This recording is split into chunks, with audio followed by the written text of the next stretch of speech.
Fresh espresso was still dripping from the machine when a man's fingers closed around a woman's throat. No one in the cafe looked up, not a single scream. Outside, a black SUV had just slid to the curb and gone still, and the little room fell all at once into a thick, suffocating silence, the kind that comes before the storm, when the sea pulls back from the shore before the wave comes crashing in. The man choking her had no idea. No idea that the woman gasping under his hand was no longer the girl he used to break. No idea that 4 years had passed. No idea about the small, warm secret beating quietly beneath her ribs. And he had absolutely no idea that he had just put his hands on the wife of the most dangerous man in this city. The glass door blew clean off its hinges. But let's go back. 12 hours earlier. Fresh espresso was still dripping from the machine when Travis wrapped his fingers around her throat. He squeezed. Slow. Deliberate. Because to a man like Travis, leaving a mark was never about the pain. It was about ownership. It was his signature. His way of saying, you still belong to me. Even now. Even here. Even 4 years later, you think you can just walk away? His breath hit her face. Stale gin, old cigarettes, the sour rot of a man who had been losing for a very long time, and he had no idea. No idea about the black SUV that had just slid to a stop outside the cafe window. No idea about the sudden suffocating sense that had swallowed the little room. No idea that the woman gasping under his hand was not the girl who used to break her brain. Not anymore. He had no idea that he had just put his hands on the wife of the most dangerous man in the city. But we'll come back to that. Let's go back first. 12 hours. Because to understand how a broke, washed-up bully ended up with his hand around a woman's throat in a rundown cafe, you have to understand who that woman was, what she was carrying, and the shadow standing behind her that the whole city feared. Let's go back to that morning. The bathroom floor in the penthouse was imported Italian marble. Cold. Flawless. It had cost more than the first 3 apartments Delphine had ever lived in, combined, and right now, none of that mattered. Right now, it was just freezing against her bare thighs. She sat with her back pressed to the edge of the soaking tub, staring at a small piece of cheap white plastic held between 2 trembling fingers. The contrast was almost funny. Millions of dollars of real estate around her, chandeliers dripping from the ceiling like frozen light, silk the color of oyster shells. A view of the whole glittering city sprawled out beyond the glass, miles of it, humming and alive, and her entire world, her entire future, pivoting on a $9 drugstore item she'd bought at a pharmacy 3 neighborhoods away, because even now, even as the wife of the most powerful man in the city, some habits didn't die, the habit of not being seen, the habit of buying the private things far from home, 2 pink lines. She blinked, waited for the second one to fade, waited for it to be a mistake. A trick of the light. Some cruel joke while her gusted brain was playing on her. It didn't fade. It stared back. Bold, unapologetic, anchoring her to a reality she had not asked for and was not ready to hold, a baby, her breath caught somewhere between a sob and a laugh. The sound bounced off the high, vaulted ceiling and came back at her, strange and small, like it belonged to someone else. Like she was hearing a stranger's grief through a wall. She pressed a flat palm against her stomach. It was flat. Nothing had changed on the outside, nothing. But somewhere deep inside, a fuse had been lit. Something microscopic, something that would grow, something that would change everything. And she sat there on the cold marble, and she tried to feel joy. She wanted to feel joy. A part of her did, but a bigger part of her felt something else, fear, because she knew what she was married to. She knew the world her child would be born into. A world of locked doors and armored cars and men who smiled with their teeth and never their eyes. And she thought, not for the first time, that maybe some kinds of love were too dangerous to bring a child into. Delphine was 35 years old. And she had spent the last 4 of those years doing exactly one thing, rebuilding, scraping the pieces of her own dignity off the ground, gluing them back, shaping them into something that resembled a whole human being again. Because there had been a time when she was not whole. There had been a time when a man named Travis had taught her exactly how small a person could be made to feel, how a human being could be folded down, and down, and down, until there was almost nothing left, until you could fit what remained of her into the corner of a room and still have space to spare. And then there was Rafael. Rafael Moretti didn't ask for her broken pieces. He didn't ask her to explain the flinch when a hand moved too fast. He didn't ask why she slept closest to the door, why she memorized exits. why she flinched at slammed cupboards and raised voices and the particular sound of ice cracking in a glass. He didn't ask any of it. He just built a wall around her, quiet, absolute, and dared the world to try, and for 4 years the world had not tried. Until today, the heavy mahogany door to the bedroom clicked open. Booted footsteps crossed the plush carpet, slow, even. Stopping just outside the bathroom door. He didn't knock, he never knocked. But he never barged in either, he just let her know he was there, always. A presence you could feel before you heard. Like a change in air pressure before a storm. Delphine, his voice was a low hum. The kind of voice that had gone quiet in boardrooms full of men twice his size. The kind of voice that could make grown men reconsider their whole lives with a single unhurried syllable, and somehow that same voice could smooth panic right out of her chest. It had done it 1,000 times, in the dark. When the old nightmares came clawing back, he would just say her name, low, certain. And the world would settle. Rafael Moretti did not yell. He never had to. The world simply each bent to whatever volume he chose. She scrambled to her feet, too fast. Her elbow clipped a glass bottle of bath oil off the counter, and it shattered on the marble. Bergamot and cedar bloomed thick in the air. The good stuff. The kind she used to smell on rich women in the lobbies of buildings she cleaned, back when cleaning buildings was how she ate. Damn it, she kicked the glass aside, shoved the little plastic stick deep into the pocket of her silk robe. The door opened. He stood there, fully dressed, tailored charcoal suit. No jacket, white shirt open at the collar, revealing the faint jagged edge of a scar that ran from his collarbone down under the fabric. She had traced that scar 100 times in the dark and never once asked where it came from. He was 42 years old, and he wore every one of those years like armor. His eyes, a pale, startling gray, they swept the room, the broken glass, the spilled oil, her face, and then straight to her hands. They were shaking. "You're bleeding," he said. She looked down. A sliver of glass had grazed her heel. A single bright drop of blood welled up against the white tile. She hadn't even felt it before she could reach for a towel. He was already moving, 3 long strides. A man who carried his own gravity into every room. He knelt, took her ankle in a hand that was rough, calloused, built from years of things they did not discuss at the dinner table, and his touch. His touch was impossibly gentle. It always startled her, that gentleness, the way those same hands could do both things, break and cradle, destroy and protect. 2 men living in one body, and she had married both of them. Fine, she whispered. She wanted to tell him. Right there, on the marble, surrounded by broken glass and the smell of cedar. She wanted to say it. "I'm pregnant. You're going to be a Suga father." But the words felt too big, too fragile. Like if she said them out loud, they might break. Like if she gave them air, the whole dangerous world might hear. He pressed a clean white towel to the cut, stayed on his knees a moment longer than he needed to. His thumb brushed the arch of her foot. "You didn't sleep last night," he said. Flat. Analytical. "And you're pale. Just a headache." She lied, the first lie she had told him in 2 years. It tasted like ash on her tongue. He stood over her. Rafael wasn't just tall.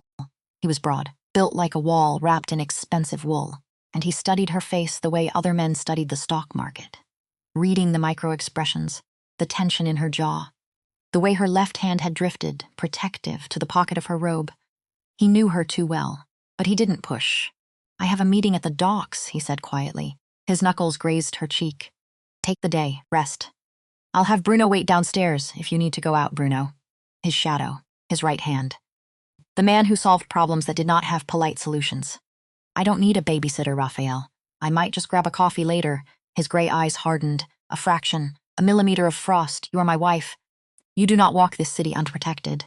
Not ever. It wasn't a threat. It was a fact, simple as gravity.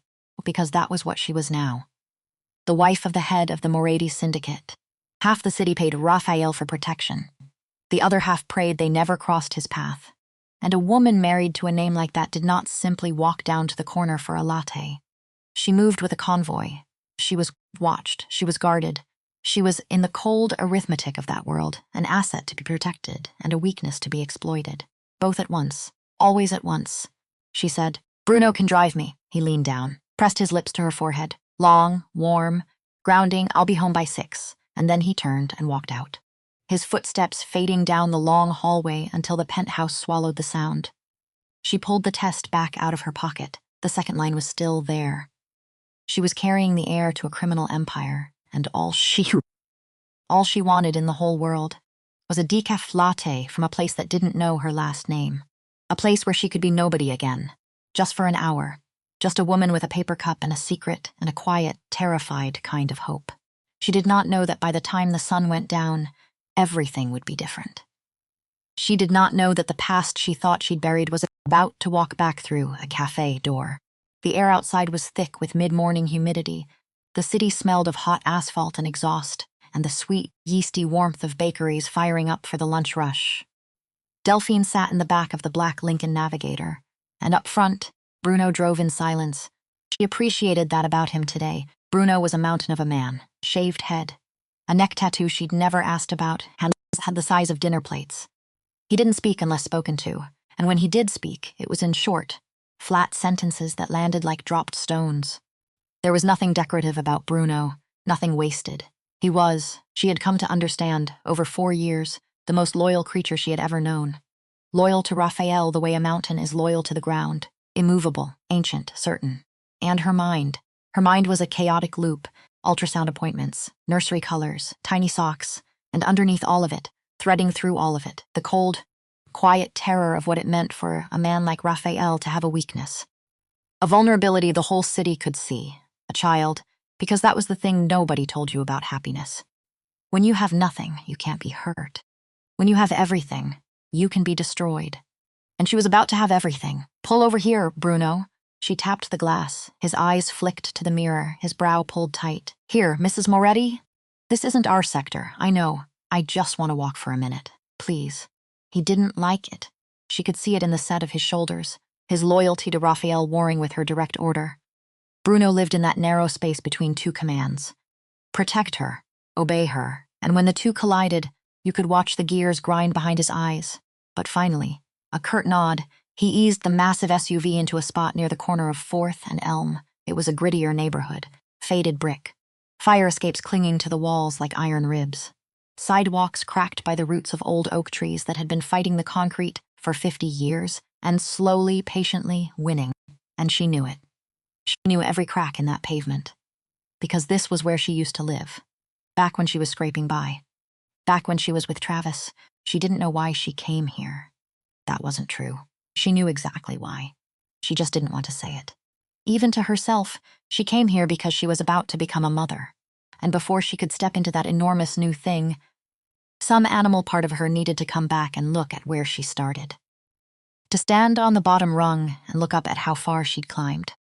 To remind herself that the girl who used to live here, the girl who used to flinch and cower and disappear, was gone, buried. And a new woman stood in her shoes. A woman who was going to raise a child. A woman who was going to do it right. That was the plan anyway. I'll be right behind you, Bruno rumbled. Give me half a block, Bruno. Please, I just need to breathe without an exhaust pipe down my neck. He hesitated. Loyalty and orders. Grinding against each other. Half a block, he finally said. Keep your phone in your hand. She stepped out onto the pavement, and the noise of the street swallowed her whole. It was messy, human, real. A far cry from the hushed, carpeted silence of the penthouse. Down here, the world was loud and dirty and alive. A bus wheezed past. Somewhere, a radio played a song she half remembered. A man argued with a parking meter, and she pulled her cashmere coat tighter and walked. Down the block, past the laundromat where she used to wash her clothes in quarters counted out on a folding table. Past the shuttered pawn shop where she'd once sold her mother's watch to make rent. And she ducked into a place called the Rusty Spoon, a cramped, dim little cafe. It smelled permanently of burnt beans and lemon polish. Exactly the way it had 4 years ago. Exactly the way it would probably smell in another 40. The bell above the door chimed, sharp, cheerful. Wild out of place, the barista was a bored kid with a piercing through his nose. He barely looked up. What can I get you? Decaf Americano. Black, please. She waited, turned to the window, checked for Bruno, and there he was. A dark monolith leaning against a street lamp across the avenue, eyes scanning the crowd like a hawk over a field. She felt a small pang of guilt for being difficult, for making his hard job harder. She would apologize later. She would tell him she was sorry, and she would mean it, and he would grunt and say nothing, and that would be that. She did not know it was the last ordinary thought she would have for a very long time. The voice hit her like a fist to the stomach. A voice she had spent 4 years trying to scrub out of her brain. A voice that used to whisper sweet things, right before it started screaming ugly ones. A voice she had heard in nightmares. A voice she had prayed, actually prayed, on her knees in the dark. To never hear again, she froze. The hairs on her arms stood up, every muscle in her body locked. Something older than thought took over, the lizard part of the brain. The part that remembers every predator it has ever met. Don't turn around, because if she didn't look, maybe it was a ghost. Maybe it was just her mind. Maybe the neighborhood had conjured him out of old memory. Maybe I thought that was you, the voice went on. You always stood like that. Shoulders hunched. Trying to make yourself small, she turned. Slow, and there he was, Travis. He looked terrible. The confident, sharp-dressed man who had charmed her 5 years ago was gone. Long gone. What stood by the condiment station now was a ruin of him. A wreck. Greasy hair falling into bloodshot eyes. A wrinkled button-down hanging loose off a frame that had wasted away to almost nothing. His cheeks were hollow, his hands trembled, and the smell reached her before he even took a step. Cheap alcohol, unwashed clothes, the sour, desperate stink of a man in freefall. The years had not been kind to Travis. The years had in fact taken everything from him. The way he had once tried to take everything from her. Travis, she said, flat, dead. And here was the strange thing. Here was the thing that surprised even her. She wasn't afraid. She waited for the old terror, the urge to cry, the instinct to apologize just for existing, the way he had trained her to. She braced for it. She expected it. She had spent 4 years expecting it, on some level, every single day. And it didn't come. What came instead was something colder, cleaner. Something she almost didn't recognize because she had never once felt it in his presence before. Disgust. And a little bit of pity. He took a step closer. His eyes crawled up and down her body, taking in the cashmere, the designer boots, the diamond studs in her ears that caught the dim cafe light and threw it back, and she watched his jaw tighten. Because Travis had always hated when she had something he didn't. It was the engine of him. That envy. That bottomless need to make sure no one around him ever had more than he did. Look at you, he sneered, playing dress-up. Who's funding this little charade? You finally find some rich idiot to leech off of? Decaf Americano. The barista slid the cup onto the counter. She reached for it, ignored Travis completely, took the cup. Steady hand, I'm leaving. Don't speak to me again. She turned toward the door because she did not want a scene. Not here. Not with the secret she was carrying pressed warm and terrifying against her ribs. Not with Bruno 50 yards away, armed, trained. One scream from turning this sad little cafe into something that would make the evening news, something with body bags and yellow tape. If Travis pushed this, he had no idea. No idea the kind of hell that was about to come down on his head. No idea that the timid girl he used to terrorize now walked it with an armed shadow. No idea that a single word from her lips could end his life on this dirty linoleum floor. But Travis had never known when to quit. It was his one true talent. The only thing he had ever been good at. Pulling people back down into the mud with him. Because a drowning man doesn't want a rope. A drowning man wants company. He stepped sideways, blocked the door. The cafe was nearly empty. An old man with a newspaper in the corner. The bored barista. And them, I'm talking to you, Travis snapped, the thin veneer of civility cracking. You think you're better than me now? You think you can just look right through me? You were nothing when I found you, Delphine. Nothing moved, Travis. Low. Calm, you are making a mistake, he laughed. A harsh, grating sound. Like a saw catching on a nail, a mistake. What, you gonna call the cops? We both know you don't have the spine. You always were a coward, he stepped closer, and the nearness made her skin crawl. Her hand went, instinctive, protective. To her stomach, it was a tiny movement, barely a twitch, but Travis's erratic eyes caught it.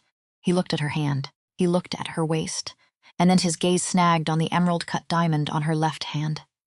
The one he'd been too enraged to notice until now. It was the size of a knuckle. It was worth more than everything he had owned in his entire life put together. And she watched it hit him, in stages, confusion, disbelief, and then, ugly, violent jealousy. You're married, he breathed, the words dripping venom, and, what, you're knocked up? Travis, back away. Right now, her heart slammed against her ribs. Because she wasn't scared for herself anymore. That was over, that fear had died. But there was a new fear now, a fiercer one. She was scared for the life inside her. Who is it? He demanded, his face flushing dark red. He closed the distance and backed her into a small wobbly table. Some suit? Some middle management loser who doesn't know he married used goods? Don't do this. She glanced at the window. The glare made it hard to see. But she knew Bruno was out there.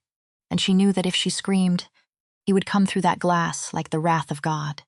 But bullets flying in a cramped little cafe, with an old man in the corner and a kid behind the counter. That wasn't an option. That was a nightmare. That was the kind of thing you couldn't take back. You don't get to walk away from me and get a happy ending, Travis shouted, his voice cracking with unhinged rage. I made you.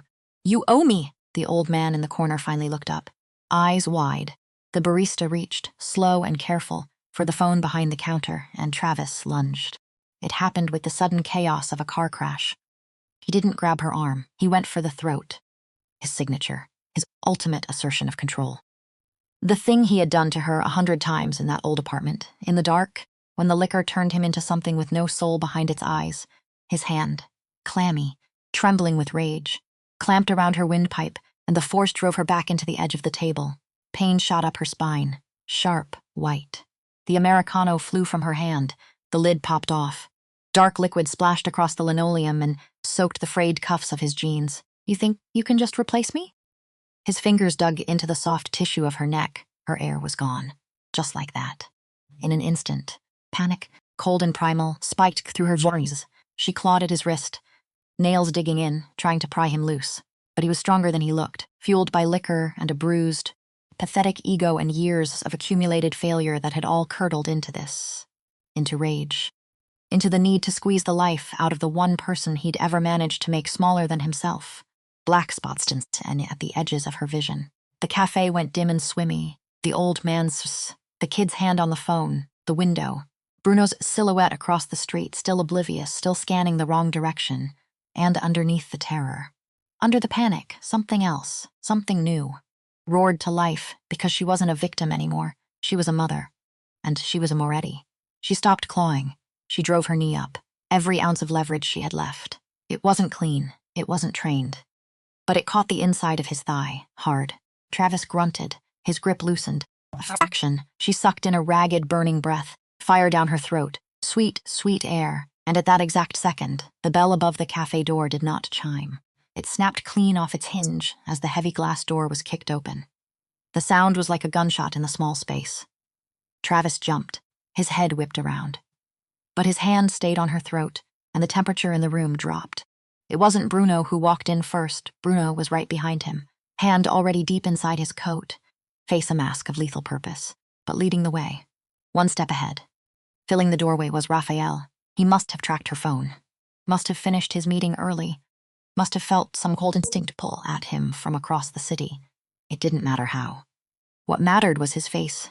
She had seen Rafael negotiate deals worth more than most men see in 10 lifetimes. She had seen him walk through a room full of federal agents without his pulse, moving a single beat. She had seen him cold, calculating, ruthless. She had seen him deliver a death sentence in the same tone another man might use to order lunch. But she had never seen him like this. There was no anger in his face, none. And that was the terrifying part. Because anger implies a loss of control. Anger is hot. Anger is human. Anger in the end is survivable. And Rafael was perfectly, terrifyingly. Still, his posture was relaxed, his hands loose at his sides. But the energy coming off him was catastrophic, like the pressure drop before a tornado, like the silence of the ocean pulling back from the shore before the wave. A predator, looking at the wounded, stupid thing that had dared to touch what was his, Travis, oblivious to the hierarchy of the city he was drowning in, too drunk and too enraged to read the room. Sneered at the men in the doorway, cafes closed, suits. Back off, his voice shook.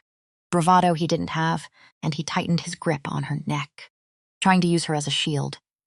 Trying to use the woman he was strangling as protection against the men who had come to save her. Rafael didn't say a word. He didn't even look at Travis. He looked at her. Are you hurt? The look asked. That was all. That was everything. She managed the smallest shake of her head, and only then did Rafael shift his gaze to Travis. It was like watching a spotlight sweep slowly across a graveyard at midnight. Take your hand off my wife. The words weren't shouted. They were spoken at a normal conversational volume. But they carried a weight that seemed to make the floorboards hum beneath their feet and underneath the polish. underneath the wealth and the tailored wool and the years of careful reinvention. The accent of an old, hard neighborhood bled through every syllable. The east side of the river, the docks, the streets where he had been made. Travis froze. His brain, clouded by years of cheap booze and self-pity, struggled to catch up. He looked at the tailored suit, the heavy watch that cost more than a house, the absolute, undeniable aura of power that filled the little cafe like water filling a sinking ship. And then he looked at Bruno, who had drawn a suppressed pistol and was pointing it directly at the bridge of Travis's nose, steady, unwavering. A professional's hand, the color drained out of his face, left him looking like a dirty bedsheet. Your wife, he stammered. Bruno, Rafael said quietly, never taking his eyes off Travis. Boss. Bruno stepped to the side. Cleaner angle. The gun never wavered. If he twitches, put one through his left knee. If he speaks, the right. Travis let go of her throat like her skin had caught fire. He stumbled backward, hands shooting up, knocked over a chair. It clattered to the floor. He hit the counter and shrank into himself, eyes darting between the gun and Rafael's unblinking stare. He had spent his whole life being the most dangerous man in every room he entered, and now for the first time he understood what it was to be prey. Delphine gasped, coughed, violently, air rushing back into her bruised throat in painful, greedy gulps. Her legs turned to water beneath her, and before she could fall, Rafael was there. He moved faster than a man his size had any right to. His arm wrapped around her waist, pulled her solid against his chest, and his other hand, gently, reverently, touched the reddening marks on her neck. His thumbs traced the bruised skin. His jaw ticked once. It was the only crack in the mask, that single tick of muscle near his temple. But she'd learned to read that tick, and she knew what it meant. It meant someone was going to die, Delphine, he murmured, his voice softening entirely. Just for her. Breathe with me. Just breathe. She buried her face in his shirt, breathed in cedar and gun oil and the man who kept the whole terrifying world at bay. She clung to his lapels, her whole body shaking from the adrenaline crash. I'm okay, she rasped. I'm okay. He held her. A long moment, cementing it. She was safe. She was safe. She was safe. Then, slowly, he turned his head and looked over his shoulder at the trembling mess cowering against the counter. Travis was staring at him now, mouth opening and closing like a fish drowning in open air. Because he had finally placed the face. Anyone who watched the city news, anyone who ran in its underbelly, anyone who had ever heard the low, fearful whispers in the back rooms of the East Side, knew the face of Rafael Moretti. I didn't know, Travis whimpered. All the venom gone now, replaced by pure animal fear. I swear to God. I didn't know she was yours, Mr. Moretti. We used to date. That's all it was. I lost my temper. Rafael slowly unbuttoned his jacket, handed it back to Bruno without looking, rolled up the sleeves of his white shirt, one, then the other, exposing thick, scarred forearms. He did it unhurriedly, deliberately. The way a man rolls up his sleeves before a job that is going to take a while. You didn't know, he repeated, smooth, almost conversational, almost kind. He took a slow step forward. You didn't know she was mine? No, I swear. Travis pressed himself flat against the espresso machine. I swear. Rafael stopped, inches away. The silence in the cafe was absolute, total, broken only by Travis's ragged, terrified breathing. The old man in the corner had gone very still. The barista had frozen with the phone halfway to his ear. Here is your problem, Rafael said, leaning in close. So close only Travis and Delphine could hear. You think the reason you're about to suffer is that she belongs to me? Rafael's hand shot out, not a punch, a calculated, devastating strike. He grabbed Travis by the throat, the exact same way Travis had grabbed her, but with the mechanical force of a hydraulic press, and he lifted him, a grown man, clean off his feet. Travis's shoes scrabbled uselessly against the base of the counter. Travis agged, clawed uselessly at Rafael's wrist. His face went purple. His eyes bulged. Rafael looked up at the choking man. Gray eyes empty of anything resembling mercy. You're not going to suffer because she's my wife, he whispered. You're going to suffer because you put your hands on the mother of my child. Delphine's breath caught. He knew. Of course he knew. Rafael always knew. He had known before she'd worked up the courage to say it. He had probably known for days. He didn't break Triss's neck. He could have. One simple, violent twist and it would have been over. But doing it here, in a public cafe, in front of a terrified old man and a paralyzed barista and his pregnant wife, that would be sloppy. And Rafael Moretti did not do sloppy. He opened his hand. Travis dropped to the linoleum like a sack of wet cement, hit the floor hard, curled into a ball, gasping, wheezing, clutching his bruised throat, tears streaming down his filthy face. The bully, the tormentor, the monster of her nightmares. Reduced in an instant to a weeping heap on a dirty cafe floor, Rafael stood over him, straightening his cuffs, rolling his sleeves back down, buttoning them at the wrist. "Bruno, yeah, boss." Bruno stepped forward, his massive frame blocking the light from the shattered door. He grabbed Travis by the collar and hauled the whimpering man up like a stray dog, like something that needed to be taken out with the trash. Please, choked. "Please." "I won't ever look at her again." "You won't," Rafael agreed, quietly, and he turned his back on him. He walked to Delphine, wrapped his arm around her, guided her toward the door, over the broken frame, out into the humidity, and nobody on the sidewalk stopped to look. In this part of the city, when a black SUV was parked at the curb and men in suits kicked indoors, people suddenly found deep interest in their own shoelaces. She didn't look back to see what Bruno did with Travis. She didn't want to know. The cynical part of her, the part that 4 years of hell had carved out cold and hard, hoped Travis felt every ounce of the fear he had spent years pouring into her. Every drop of it. The human part of her just wanted to forget he had ever existed, to close that chapter. To burn the book she would realize much later, exactly one of those two wishes. Rafael helped her into the back of the Navigator. The leather was cool. The tinted windows muted the world, sealed them into a quiet bubble, separate from the loud, dirty street, separate from everything. He slid in beside her, pulled the door shut, and he didn't start the engine. He just turned, faced her, reached out and gently brushed the hair away from her neck. The skin there was already turning a muddled purple, a necklace of bruises, a memory made flesh, his jaw locked. A muscle ticked near his temple. "I should have killed him," he whispered. It wasn't a boast. It was genuine, bitter regret. The regret of a man reviewing a decision and finding it wanting, Rafael. "You can't just execute people in coffee shops," she rasped. Her voice like gravel dragged over stone. Swallowing felt like swallowing broken glass. "I can," he corrected her. "Smooth, and I will. If they touch what is mine," the word hung there in the quiet car. Some women might have bristled at that word, that possessive, that old, dangerous language of ownership. But she understood what it meant coming from him. It was not the way Travis had owned her. Travis's ownership was a cage. Rafael's was a fortress. Travis had said mine to keep her small. Rafael said it to keep her safe. The same word. Opposite worlds. "How did you know?" she asked. "About the baby." He leaned back against the seat, and for a moment he looked exhausted. The deep, structural kind of tired that comes from carrying an empire on your back for 26 years. "The broken bath oil," he said, his eyes moving over her face, reading her the way he read everything. "You're meticulous, Delphine. You don't drop things. You don't break things.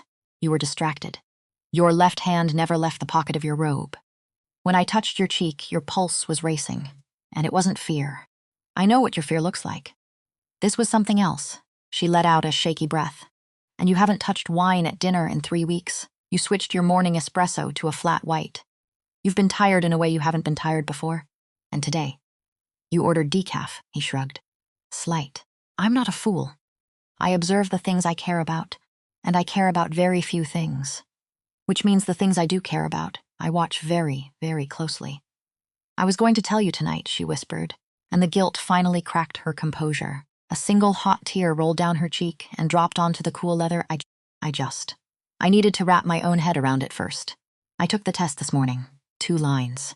And I sat there on that stupid marble floor, and I didn't know if I was happy or terrified.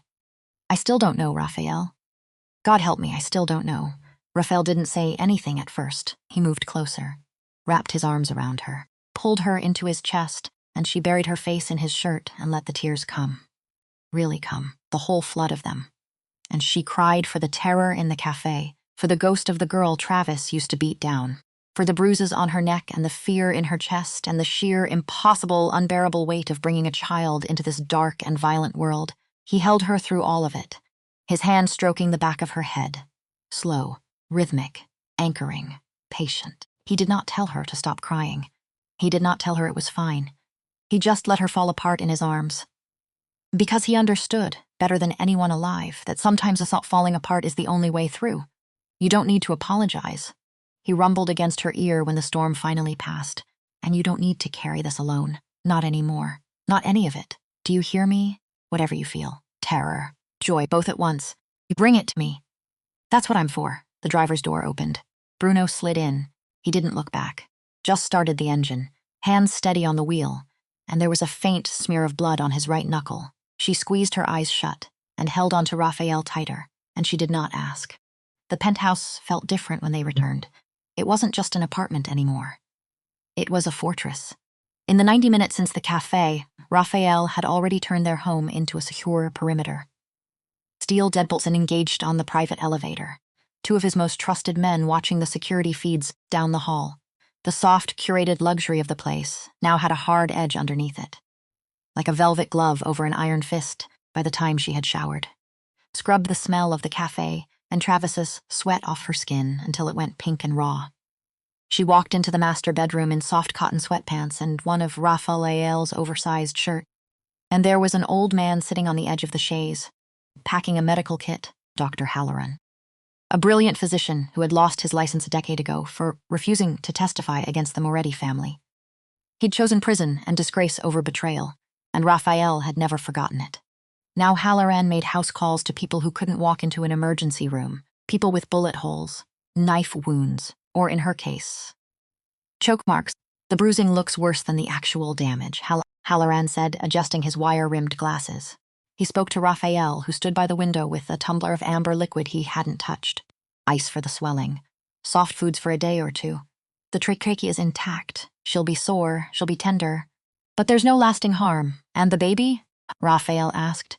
Without a proper ultrasound, I can only run blood work to confirm the hormone levels. But the trauma was isolated to the upper body. The abdomen wasn't struck. He snapped his black bag shut. Stress is the real concern now. Keep her calm. Keep her rested. I'll bring the portable ultrasound tomorrow and we'll have a proper look. Thank you, Halloran. Bruno will see you out. The doctor gave a small nod, a reassuring grandfatherly smile for her, and left. And the silence that followed was heavy, not uncomfortable, just full of the weight of a new reality settling over them, both like snow. Rafael set down his glass, walked to her, stopped inches away, and he reached out, laid his palm flat against her lower stomach, the first time he had touched her there since the truth came out. His hand was large, warm, rough. It covered the whole span of her lower abdomen, and she looked up at him. And the hardened Mafia boss was simply gone, vanished. The man who had lifted Travis off his feet by the throat 2 hours ago was nowhere in that room. The man standing in front of her now looked almost reverent, almost young, almost like the boy he must have been once, a lifetime ago, before the world got its hands on him. A baby, he murmured, testing the word in the air. Like he wasn't sure it was allowed to be real. I'm scared, Rafael, she admitted. The truth slipping out before she could stop it. I'm terrified. His eyes snapped up to hers. Of me? No, instantly, fiercely. She covered his hand with her own. Never of you. But of this, she gestured. Vague, at the reinforced windows, the locked doors, the men downstairs, the whole gilded, dangerous cage of their life. Travis found me today. By accident. A drunk, broken nobody stumbled into me by pure chance. And it nearly ended us. So what happens when it isn't an accident? What happens when it's someone who's actually looking? Someone who wants to hurt you, and figures out the fastest way to do it is to hurt us. Rafael's jaw tightened. Nobody will touch you, he said. The vow absolute, carved in stone. I've spent 3 years pulling this family out of the mud, moving the money into shipping, real estate, legitimate things, clean things. I've been building us a door out, Delphine, a way into a different life. And now he pressed his forehead to hers, gently, their breath mingling in the small space between them. Now I have a reason to walk through it. By the time this baby is born, the Moretti name is going to mean boardrooms, not back alleys, charity galas, not funerals, I swear it. On my life, on our child's life, I swear it. She wanted to believe him. She needed to believe him, but she had lived in this world long enough to know one hard, cold thing. The underworld does not simply let you walk away. It doesn't shake your hand and wish you well. It holds on. It drags a back, like a rip current under a calm blue surface. You can be halfway to shore, exhausted and grateful, and it will pull you under without a sound. Travis, she said quietly, changing the subject. The question had been gnawing at the back of her mind since the café. What did Bruno do with him? And Rafael's expression closed, like a vault door slamming shut, like a light going out. You don't need to concern yourself. With a dead man, a chill ran down her spine. Not because Travis was gone. A dark, honest part of her felt only relief at that. A weight lifted, a door finally, permanently closed. But the chill came from something else, from how easily, how quietly. This man she loved could erase a human life. How he could say a dead man in the same flat tone he might use to say it's raining, it was a reminder. Of the thing that lived under the tailored suits and the gentle hands. The thing she loved him in spite of. Or maybe, on some nights she didn't like to examine too closely, the thing she loved him because of. Okay, she said, and she leaned into his chest and closed her eyes. She listened to the steady, powerful rhythm of his heart. Slow, even, unbothered. The heartbeat of a man who had made his peace with the dark a long time ago. It was a comforting sound. It always had been. For 4 years it had been the sound she fell asleep to. The metronome of her safety. But that night, lying awake in the dark. Long after Rafael had drifted off, his arm heavy and warm and protective across her, her phone lit up on the nightstand, a pale blue rectangle of light in the black room. A number she didn't recognize. She almost didn't answer, almost let it ring out. It was past midnight. Nobody could calls past midnight, but something, some cold instinct, some animal premonition, made her lift a listener to her ear silence, and then a voice. Low, accented, amused, unhurried. The voice of a man who was enjoying himself. Congratulations on the child, Mrs. Moretti. Her blood turned to an ice in her veins. Who is this? A soft laugh. The kind of laugh that has all the time in the world. The kind of laugh that has already won something and is savoring it. Tell your husband that Konstantin Volkov sends his warmest regards. And tell him. A man with something to lose. Is finally a man worth playing against. The line went dead. She sat there. Frozen. In the dark. Phone still pressed to her ear, listening to the flat dial tone. Rafael breathing slow and steady beside her, not knowing. Not yet, because in their world a secret was like blood in a shark tank. It didn't stay hidden. It spread. It drew things. Terrible, patient, circling things. And the water. The water had already begun to turn red. She did not sleep. She lay there in the dark, and she held the phone against her chest, like a live grenade, and she stared at the ceiling, and she thought about the name. Konstantin Volkov. She knew the name the way you know the name of a storm. From a distance. From the news. From the tight, careful silences that fell over dinner whenever Rafael's men said it out loud. Volkov ran the east side of the river.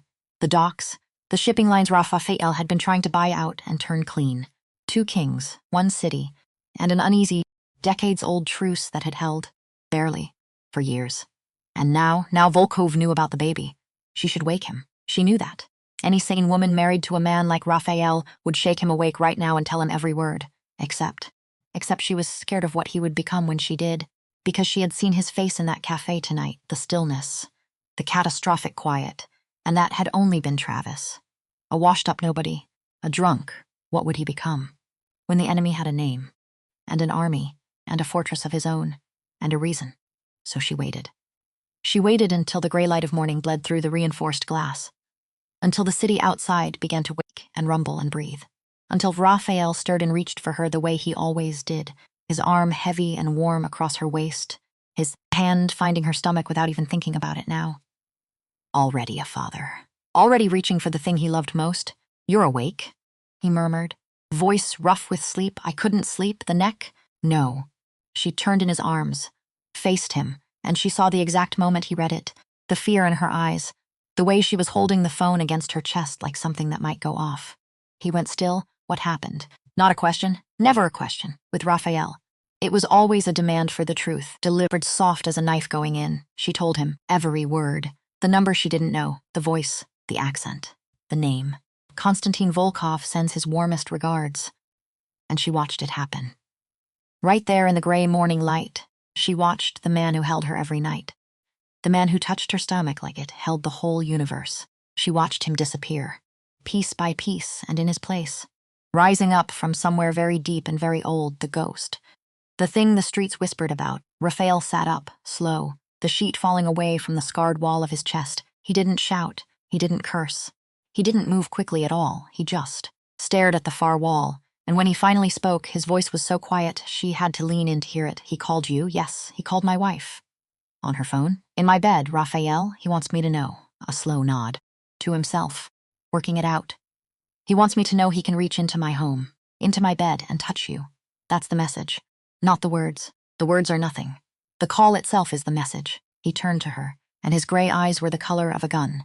He wants me afraid, are you? And for a long moment, he didn't answer. He just looked at her, at the fading bruises on her throat, at the flat stomach where his child was growing, at the whole fragile, precious world he had built out of nothing, and was now watching a stranger reach a hand toward. No, he said finally, but she knew him too well now. 4 years had taught her every register of that voice because there was fear in him. Just a flicker, buried deep, not for himself. Rafael Moretti had made his peace with his own death 2 decades ago. The fear was for her, for the tiny thing inside her, for the door out that had seemed so close and now seemed so impossibly far. And a man who fears for what he loves is the most dangerous man alive. He threw back the covers and stood, and she watched the general take over the man. Watched the war settle onto his shoulders like a familiar coat. Rafael? What are you going to do? He was already reaching for his phone, already becoming the thing he'd sworn to stop being. The king, the ghost. The monster she needed him to be, just one more time. I'm going to make sure, he said, without turning around, that Konstantin Volkov spends the last hours of his life regretting he ever learned your phone number. By noon, the penthouse had changed. Delphine had lived through tense days before. Days when Raphael went quiet and men in dark coats came and went and the air grew thick with things unsaid. Days when she learned to read the temperature of a room by the set of her husband's shoulders. But she had never seen anything like this. He converted the library into a war room. The heavy oak doors closed and stayed closed. Behind them, a low, urgent hum of voices bled through the cracks like smoke under a door. Men came. Men she recognized, men she didn't. They carried heavy duffel bags with the particular weight that told her exactly what was inside. They moved with purpose. They avoided her eyes. The elegant, curated home she loved, the home with the fresh flowers and the good light and the soft music in the mornings, was rapidly disappearing, replaced by something stark, something old, something built for a siege. She sat on the velvet sofa in the living room, a book open on her lap. She hadn't turned a page in an hour. She hadn't read a word. She just held it, the way you hold onto a piece of driftwood in a flood. Something to grip, something to pretend was normal. And she thought about the man behind those oak doors, the man she had married, because there was a version of Raphael the world knew. The ghost, the king, the man who buried enemies and rewrote maps of the city with a phone call. And there was a version only she knew. The man who wore reading glasses low on his nose, who could not for the life of him remember to eat lunch unless she reminded him, who once spent 40 minutes trying to rescue a bird that had flown into the terrace glass, cupping it in those enormous scarred hands until it recovered and flew off, and he had watched it go with an expression she'd never seen on him before or since. And she had spent 4 years learning that the second version was the real one, that the ghost was the mask, and the man was the truth underneath. But days like this reminded her that the mask had never really come off. It had only been set down, nearby, within reach, and that a man who has worn a mask for 26 years can put it back on in a heartbeat, and wear it like his own face. Her phone vibrated on the glass table. She jumped, her heart kicking against her sore ribs. It was the encrypted device, the black one. Only 3 people had the number. She picked it up, a text, from Raphael, who was 50 feet away behind the oaked doors. Come here, she set the book down, rose, crossed the Persian rug on legs that still felt uncertain. The guard at the mouth of the hallway, a young man with a scar through his eyebrow whose name she didn't know, nodded and stepped aside. She pushed open the heavy library doors. The air inside was stale, bitter espresso. Cigarette smoke, though Raphael didn't smoke. The faint ozone smell of running servers and hot electronics. 4 of Raphael's captains stood around the massive desk, leaning over something spread across it. Maps, maybe. Photographs. She didn't get a close look, and Raphael stood at the center of it all. The suit was gone. He wore dark jeans, a black shirt, and a holstered sidearm strapped across his chest in a way that looked entirely, disturbingly natural, like it belonged there, like it had always belonged there. He looked like the ghost the streets described in their fearful whispers. He looked like the man she had chosen, carefully, deliberately, not to think about too hard for 4 years. He looked up, a flick of his chin, and the room emptied. The captains filed out in silence, single file, not one of them making eye contact with her, except one lingered, a younger man. Sharp suit, sharper eyes. He had a face that was almost handsome. in the way that a knife is almost beautiful. And he smiled with his teeth and never his eyes. And she felt something crawl up her spine when he looked at her, a beat too long. A half-second past what was polite. Past what was safe, Salvatore, Rafael said. Flat, cold, that means you too. Salvatore's smile didn't move. He gave a small bow, almost mocking, almost a dare, and left. She didn't like him. She never had. She couldn't have told you why, not with words, not with reasons. Just instinct. The same instinct that had kept her alive for 4 years under Travis's roof. The animal part of the brain that knows a predator by its stillness before the thinking part catches up. The part that had, in the end, saved her life. She had learned, the hard way, over years of pain, to trust that littling. Always, she should have said something. Later she would wish she had said something, but you don't accuse a man of treachery on a feeling. Not in that world. Not in any world. So she said nothing. And she filed the feeling away. And she turned her attention to her husband. Rafael pointed to the center of the desk, sitting there. Perfectly square on the leather blotter, set apart from the maps and photographs, was a small box, wrapped in plain brown paper, the kind you'd use to mail a book, the seal already broken, cut clean by whoever had checked it for explosives down in the lobby. The lid was off. It arrived at the ground floor reception 40 minutes ago, Rafael said, his voice entirely without inflection, empty, which, she had learned over 4 years, was when he was most dangerous. When the voice went flat, the danger went up. A courier, paid in cash. No cameras caught his face. He walked in, set it down, walked out. Gone before anyone thought to stop him, she stepped closer, her stomach tightening into a hard knot. She looked inside. Resting on a bed of cheap black tissue paper was a silver baby rattle, antique, heavily tarnished. The silver gone dark and cloudy with age, and tied around the little handle in a neat, deliberate bow. A thin, dark red ribbon. Her breath caught in her bruised throat, because it wasn't a death threat. She understood that immediately, in her gut, before her mind could catch up. A death threat she could have handled. A death threat was blunt, honest. A death threat said, I will kill you. And you could brace against that. You could fight that. You could hate the man who sent it. This was worse. This was a promise. We know. That's what the rattle said. We know about the baby. We know already, before you've even told your own family, before you've bought a single tiny sock. And we can reach it. That's what the red ribbon said, tied so neat and so careful. We can reach the child whenever we want. Wherever you hide it, Volkov, she whispered. He's old school, Rafael said. He leaned his knuckles against the desk, his head bowed, his jaw tight enough to crack teeth. The old way. Before my time, even. He thinks this is a game of nerves. He thinks he can rattle the cage. Watch me panic, watch you make a mistake. A man who's afraid moves too fast, overreaches, leaves an opening. That's what he wants. That's what the rattle is for. She reached out, touched the red ribbon. The fabric was rough and cheap between her fingers. She pulled her hand back like it had burned her. Is it working? His gaze snapped up to hers, and the gray in his eyes was molten. Not cold now, hot, white, hot. The most dangerous she had ever seen him. Panic? No, a pause, a long, deliberate breath, but it forces my hand, and that. That is almost as good. From where he's sitting, he came around the desk, stopped in front of her, took both her hands in his and folded them inside his own, steadying the fine tremor in her fingers. We can't hold a defensive perimeter in a high-rise forever, he said. Low, urgent. Just for her. It looks strong. It isn't. Too many blind spots. Too many ways in. Too many people coming and going all day long. Deliveries, staff, maintenance, every one of them a door. He got a baby rattle to my reception desk, Delphine. Past my men, past my cameras, into my building. If he can put a rattle in my lobby, he can put something far worse. And I will not gamble your life on my ability to catch it in time. So what do? We move you. She pulled back. Just an inch, move me. Where? I have a place, north of the city. 3 hours, maybe more in this weather. Off the books, deep in the pines, so far off the road you could drive past the turn 100 times and never see it. State-of-the-art, steel doors, biometric locks, its own generator, its own well, its own everything. No name on any deed that leads back to me, no paper trail. Nothing, he squeezed her hands. You'll be safe there, with Bruno.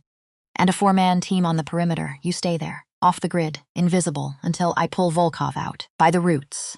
Every last one of them, and you? He didn't answer right away, and that silence told her everything, Rafael. Where will you be? In the mud, he said, simply. Where I belong, where I've always belonged. I have to dismantle his whole operation, his docks, his money, his men, his name. I have to make the price of touching my family so high, so catastrophic, so total, that no one ever looks at you again. Not Volkov, not anyone who comes after him. I have to write it into the bones of this city. You do not touch what belongs to Rafael Moretti. She wanted to argue. God, she wanted to argue.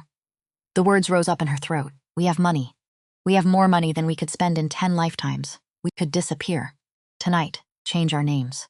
Buy a quiet little house on a quiet little coast where nobody has ever heard of Volkov or Moretti or any of it, and let the baby grow up on a beach.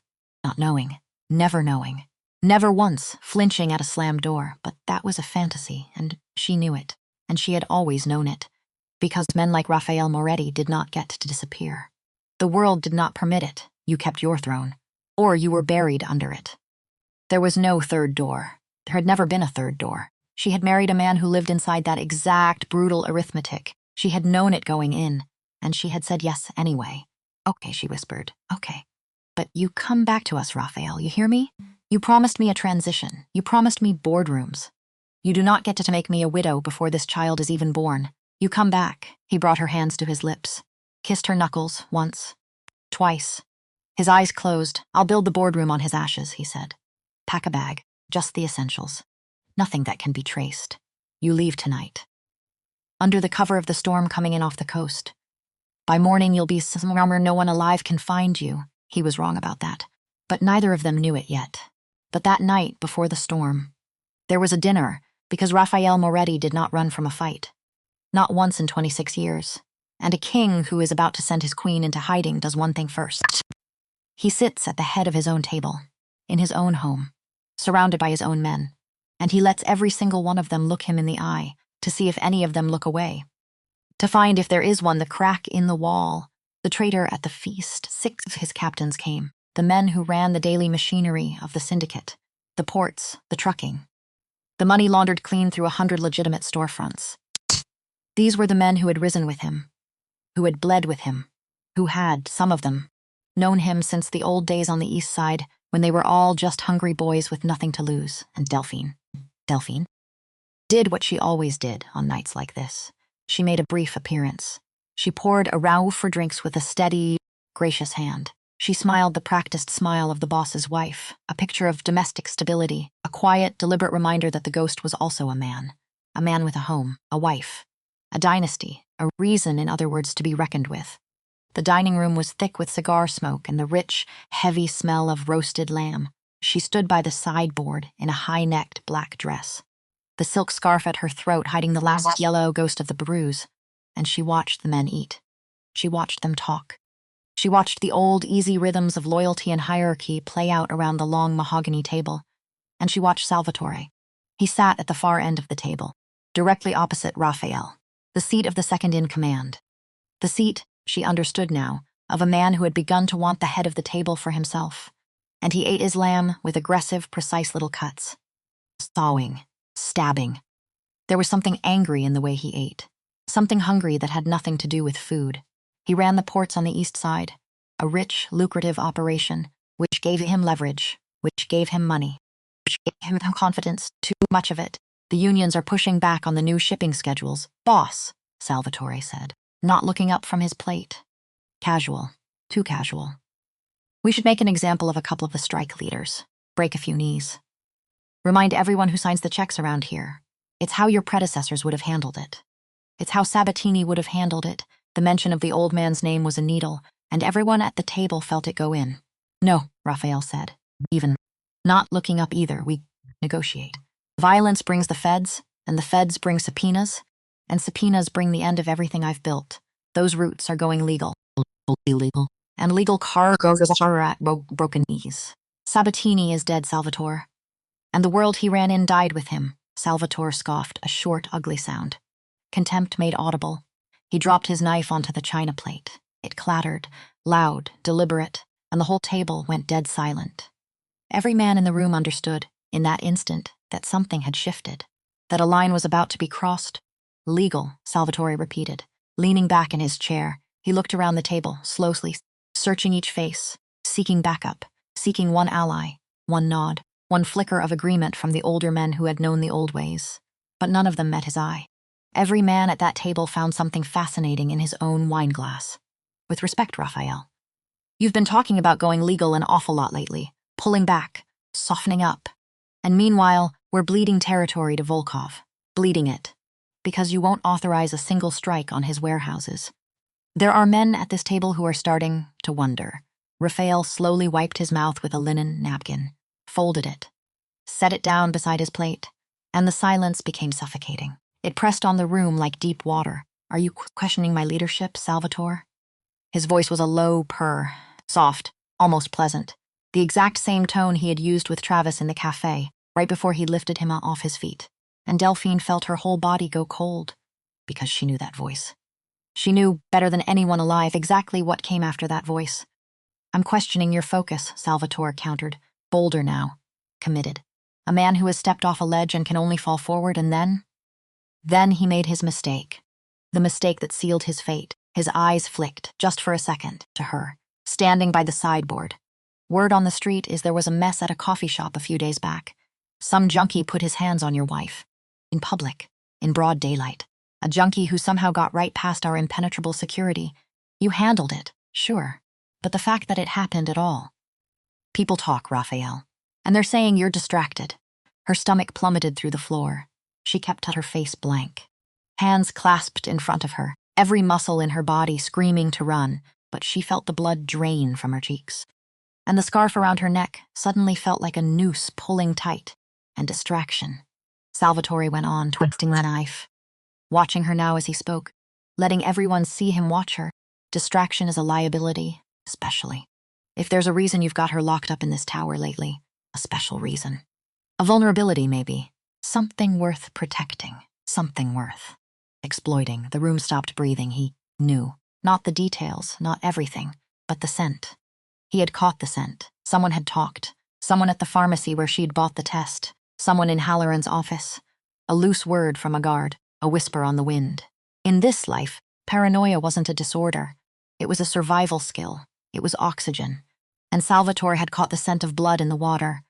And he had just, in front of 6 witnesses, made it clear that he intended to feed, and before Salvatore could take another breath. Rafael moved. He didn't shout. He didn't stand. He didn't even change his expression. He simply reached across the table, fast, faster than a man that size had any right to move, grabbed Salvatore by his expensive silk tie, and slammed his face straight down into the heavy mahogany wood. The sound of cartilage snapping cracked off the vaulted ceiling like a gunshot. Wine glasses tipped and rolled. Dark red spread across the pristine white tablecloth like something out of a nightmare, like a wound opening, and none of the other captains moved a single muscle. Not one. They sat frozen, eyes locked down on their plates, because they knew, they all knew, that to move now, to even flinch, was to choose a side. And no man at that table was fool enough to choose the wrong one. Salvatore let out a muffled, gurgling scream, blood pouring from his shattered nose, soaking into the white linen. And Rafael kept his face pinned to the table, his grip on the tie working like a garrote, cutting off the man's air. Let me clarify my focus for you, Salvatore, Rafael whispered, leaning close to the bleeding man's ear, his voice never rising above a murmur. My wife is not a distraction. She is not a liability. She is not a vulnerability. She is the foundation of this entire family. She is the ground I stand on. So look at her again. Speak of her again. Even think about her when you close your eyes tonight to sleep, and I will personally strip the skin from your bones, slowly, and I will make every man at this table watch. Do you understand me? He released the tie, stood, smoothed his shirt, straightened his cuffs. Calm as a man rising from a nap. You will authorize the union negotiations tomorrow morning, he said, looking down at the groaning, bleeding man, and you will absorb 20% of the East Side ports to Bruno, effective immediately, as payment for your insolence tonight. If you don't like the terms, you are free to take it up with me, in the alley. Anytime you like. He turned to the rest of the table, and the cold, dead gray of his eyes swept across every face. Daring, just daring. Any one of them to speak, dinner's over. Get him out of my house. The captains scrambled to their feet. 2 of them hauled a bleeding, broken, humiliated Salvatore up out of his chair and toward the service elevator. And within 90 seconds, the dining room was empty, silent. Nothing left but the smell of copper and roasted meat and spilled wine, and the wreckage of a loyalty that had just, in front of everyone, shattered beyond repair. Rafael stood at the head of the table, his chest rising and falling, slow, controlled. A man mastering himself by sheer force of will, and Delphine crossed the room to him, her low heels clicking on the hardwood. She didn't look at the blood soaking into the tablecloth. She walked up to her husband, and she placed her hand flat on his chest. His heart was hammering, racing. Wild under the calm surface, he looked down at her, and the brutal violence in his eyes slowly receded, draining away like a tide. Replaced by that other thing, that desperate, crushing, bottomless need to protect. They know, she whispered. They suspect, he corrected. But his hands came up and closed over hers, tight, almost too tight, and he looked at the blood on the table and then out the tall windows, at the glittering, indifferent lights of the city, a city full of enemies, who had just found out where the king kept his heart. Then let them know, Rafael said. Cold, resolute. Final, let them all know. Let them all come. I'll bury every last one of them before they get within a mile of you. She wanted to believe that. She wanted, more than anything, to believe her husband could stand between her and the whole wide dark and hold it back. But something was wrong. She'd felt it all through the dinner, a wrongness she couldn't name. It had sat in the room with them like a seventh guest, and it took her hours. Lying in the back of the armored SUV as it carried her north through the storm, the wipers beating a frantic rhythm against the glass. Before she finally understood what it was, Salvatore hadn't looked afraid. Think about it, a man with a broken nose, a man who'd just publicly humiliated in front of his peers, stripped of a fifth of his territory, threatened in explicit and gruesome detail by the most dangerous man in the city. That man should have been terrified, shattered, begging. He should have crawled out of that room, a broken thing, but in the half-second before Bruno's men dragged him out, blood streaming down his chin, she had caught Salvatore's eyes, and she had seen what was in them. And they weren't afraid. They were calculating. They were the eyes of a man doing math. A man who had expected this. A man for whom the broken nose and the lost territory and the humiliation were simply costs, line items, the price of a plan already in motion. A man who was already, even with his face pressed into the wood and his blood on the tablecloth, counting his winnings. She almost said something. She had her phone in her hand. Rafael was still back in the city. One call. That was all it would take. Rafael. I saw his eyes. Something's wrong. Watch Salvatore. But she hesitated. Because what would she say? That she had a feeling? That the traitor's eyes looked wrong? Rafael was surrounded by his men, deep in the machinery of the war, and she was a pregnant woman 3 hours away with a bad feeling and no proof. So she put the phone down. She would spend a long time, a very long time, wishing she had made that call. The drive north was a misery of heavy rain and relentless anxiety. The black armored SUV sliced through slick, dark highways. Bruno drove, his massive shoulders rigid, his eyes never once leaving the mirrors, the road, the mirrors again. 3 other vehicles moved in perfect formation around them. A tactical convoy, a rolling fortress, shielding the asset, the asset. That was her now. She kept coming back to that word, turning it over. Because it was true, wasn't it? To all of these men, all this armor and firepower and grim silence, she was not a person, not really. She was a package, a precious, fragile, irreplaceable package that had to be delivered intact. And there was something lonely in that, even surrounded by men sworn to die for her. Something profoundly aching lonely. She sat in the back, wrapped in a heavy wool blanket, watching raindrops crawl sideways across the reinforced glass, her hand resting on her stomach, where the whole reason for all of this, all the armor and the guns and the dead men, slept, unknowing, no bigger than a walnut. And she thought about Salvatore's eyes. And she thought about how much, how desperately. She wanted to be wrong. They reached the compound just after 2 in the morning. It didn't look like a bunker. That was the genius of it. It looked like something out of an architecture magazine. Beautiful, even. Concrete and glass, all clean lines and hard angles, nestled deep in a dense pine forest, invisible from any road. But as the iron gates rolled silently back and they descended into the subterranean garage, the truth of the place revealed itself. Thick steel doors that sealed with a pneumatic hiss, biometric scanners glowing soft blue in the dark, a generator humming low and constant in the walls, a fortress wearing the clothes of a luxury home, safe. On paper.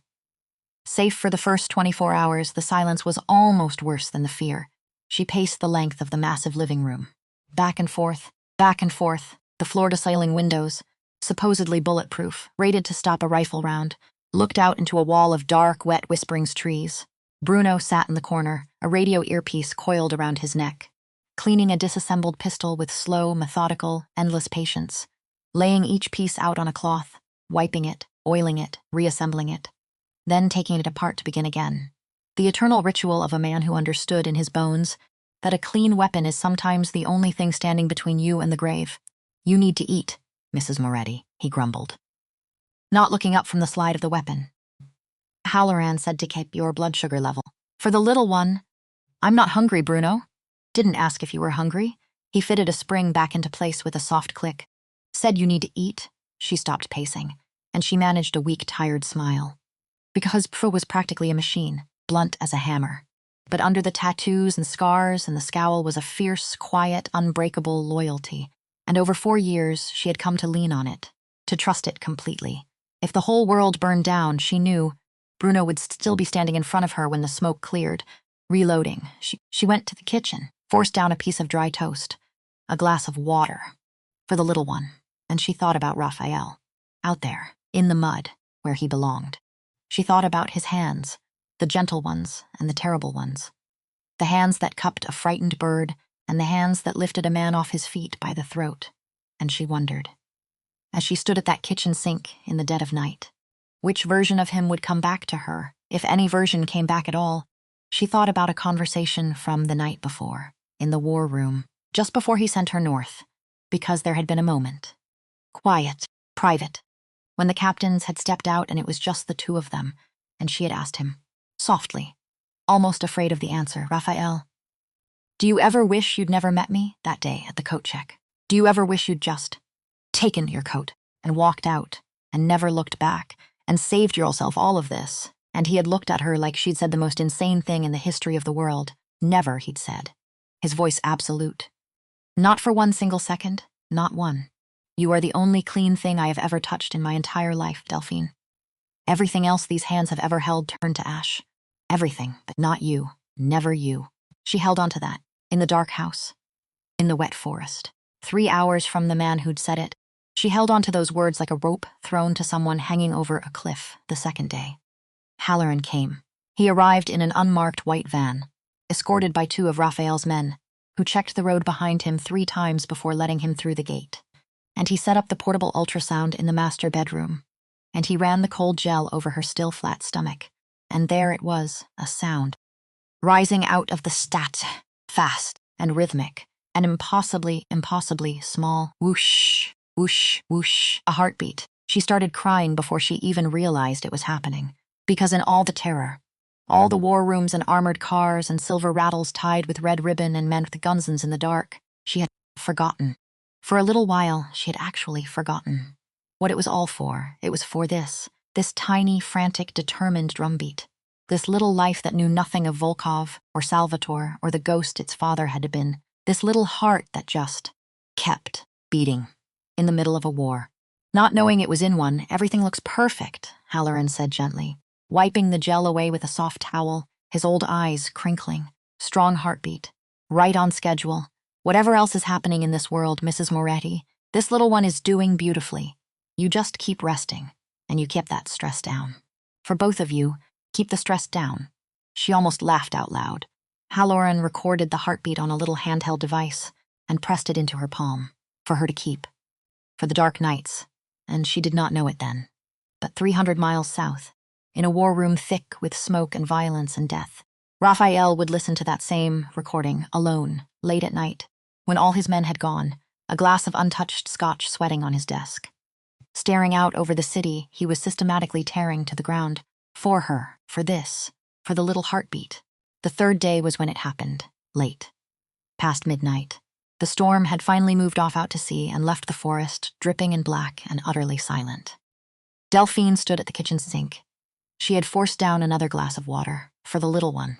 Bruno was in the corner, working on that same pistol, or maybe another one, the eternal ritual. The clean weapon and the grave.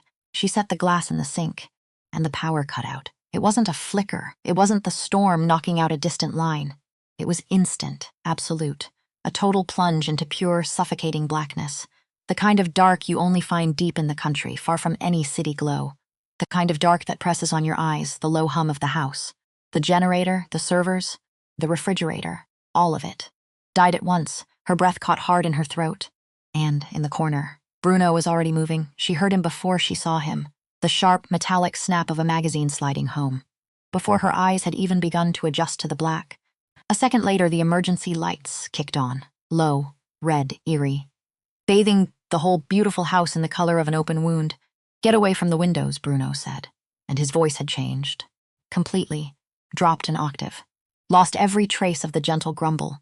This was not the man who told her to eat her toast. This was something older and colder and lethal. This was the reason, the real reason. Rafael trusted him with the two most precious lives in his world. Moved to the interior corridor. Now. "Go," she scrambled. Her socks slipping on the smooth hardwood. Toward the windowless center of the house, her heart slamming, Bruno tapped his earpiece. His body coiled, every sense straining. Perimeter, report, static, perimeter, report. He barked it now, harder, his eyes scanning the red-lit shadows, and there was nothing, no answer. Just the hiss of static, and the low red glow, and the soft, endless dripping of the trees outside, the foreman stationed out in the woods, the perimeter, the first ring of protection. "We're gone." "How?" she whispered, her back pressed flat against the cold concrete of the central hallway. "How? This place is off the grid, off every map. Nobody knows it's even here. You told me nobody knows." And Bruno's face, in the red light, twisted into a mask of pure, cold, murderous rage, and he said one word, one name, and with that single word, everything, everything, finally made terrible sense. Salvatore. Of course. The calculating eyes, the lack of fear at the dinner table, a man with a broken nose, but a man who still had a mouth, a man who still had access to coordinates, to the location of an off-the-books compound that only a handful of trusted men could possibly know. A man who had just, that very night, been humiliated and stripped of his territory and handed every reason in the world to burn it all down. He hadn't been afraid because he had already made his deal. He had traded them. Her and the baby, the little heartbeat.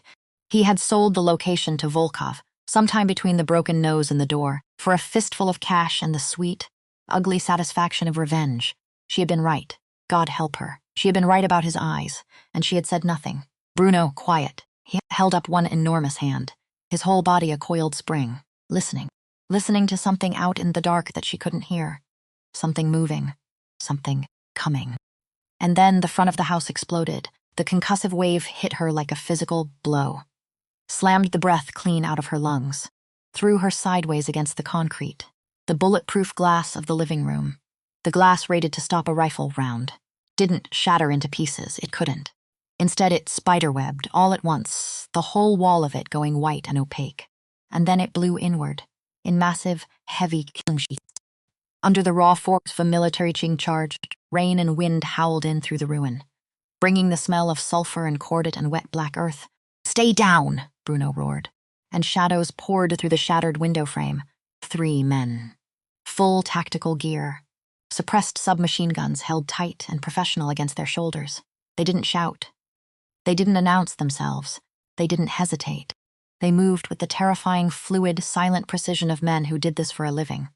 This was not Travis. This was not a broken drunk in a cafe. This was an assault team, sent by a king, to end a bloodline, to make sure the Moretti name died in those dark pines tonight and never rose again. And Delphine, pressed against the cold concrete, her hand pressed flat over the little heartbeat, understood one final terrible thing. They had not come to negotiate. They had not come to kidnap or to threaten. They had come to kill. Bruno didn't wait for them to acquire their targets. He knew, the way soldiers know, that the first 3 seconds decide everything. He stepped out from the mouth of the hallway. Weapon up, braced, and he fired 3 times. Fast, clean, controlled, and in the enclosed concrete space the shots were deafening. Physical. She felt each one in her chest. The first intruder dropped instantly, a dead weight hitting the floor. And Delphine slammed her hands over her ears and curled into a tight ball on the floor, knees and elbows pulled in hard, making a cage of her own body, a cage around her stomach, around the little life inside her. The only thing in the entire world that mattered now. Nothing else. Just that the other 2 returned fire. And the sound was chaos, a mechanical tearing roar, drywall exploding into white dust, wood splintering into flying shards, the world reduced to noise and muzzle flash and the acrid stink of gunpowder, and through the gaps in her own screaming, which she couldn't even hear. She felt more than heard Bruno grunt, a harsh, wet, terrible sound she would carry with her for the rest of her life. He stumbled back into the mouth of the hallway, his left arm hanging useless and limp at his side. Dark blood already soaking through his shirt, gone black in the red emergency light. He'd been hit. Badly, but his right hand was steady. He fired twice more, precise even now, even shot. And the second intruder dropped, and then the third attacker, realizing the deadly funnel of the narrow hallway, seeing his two partners down, ducked behind the heavy marble kitchen island, and the house fell silent again. A ringing, terrible silence, broken only by the rain howling in through the ruined wall, and Bruno's ragged, wet, laboring breath, and Delphine's own heart hammering so hard against her ribs she thought it might tear itself loose. "Bruno," she whispered. "I'm hit," he rasped. Through gritted teeth, he was trying to eject his empty magazine. With one hand, his good hand, and it wasn't working. His face was going gray, the color leaching out of it. Blood was pooling on the polished floor beneath his boots, spreading in a dark tide. "It's bad, real bad. Stay down. Whatever happens, whatever you hear. Do not move from that wall," but she could see it. From where she lay curled on the floor, she could see the whole terrible geometry of it. Laid out plain. Bruno, bleeding out, fading. Fumbling with one hand for a fresh magazine he could not seat one-handed no matter how hard he tried. And the third man, crouched behind the marble island, steady, patient, peeking out, bringing his weapon up, aiming it at the exact spot in the hallway where Bruno stood pinned and helpless. Bruno was going to die in the next few seconds. Right in front of her. He was going to die, and then the man in the black gear would step over his body, and he would come for her, and there was a rifle on the floor. It had slid free from the dead first intruder's hands when he fell, and it had come to rest, just there, out in the open, 3 feet from where she lay curled in the dark, 3 feet. Her whole life, everything she was, everything she had survived, everything she had ever been or ever would be, came down in that frozen moment to those 3 feet of blood-slick hardwood floor because Travis had taught her one thing above all others. He had drilled it into her over 3 long years with his fists and his voice and his cruelty. How to be small, how to make herself into nothing, how to fold down into a corner and cover her head and wait for the pain to stop. That was the lesson. That was her whole education in surviving a monster. Disappear. Endure. Wait, but the little heartbeat inside her. The little heartbeat did not want her to be small. The little heartbeat wanted her to survive. The little heartbeat, whoosh, whoosh, whoosh, wanted to keep beating. And she looked at that rifle. And she looked at Bruno, gray-faced and fading against the wall. And she looked at the shadow of the third man shifting behind the marble island, taking his aim, one heartbeat away from murder. And she made a choice, the kind of choice that changes what a person is. Forever. The kind of choice you cannot take back and cannot undo and cannot forget. She let go of the wall, and the world went slow, because that is what happens. In the one moment, your whole life narrows to a single burning point. Time stops being a river that carries you along and becomes a photograph, one frame at a time, frozen. Endless, she lunged, off the wall, down onto her knees, sliding across the polished hardwood, blood-slick and warm under her palms, and her fingers closed around the cold, heavy alien metal of the rifle. It was heavier than she expected. So much heavier, clunky, awkward, slick with gun oil and something darker she did not let herself think about. She pulled it hard to her chest, rolled onto her back, and came up, just as the third man stepped out from behind the marble island. He saw her, and his eyes widened. Just a fraction, behind the black tactical mask, because this was not in the plan.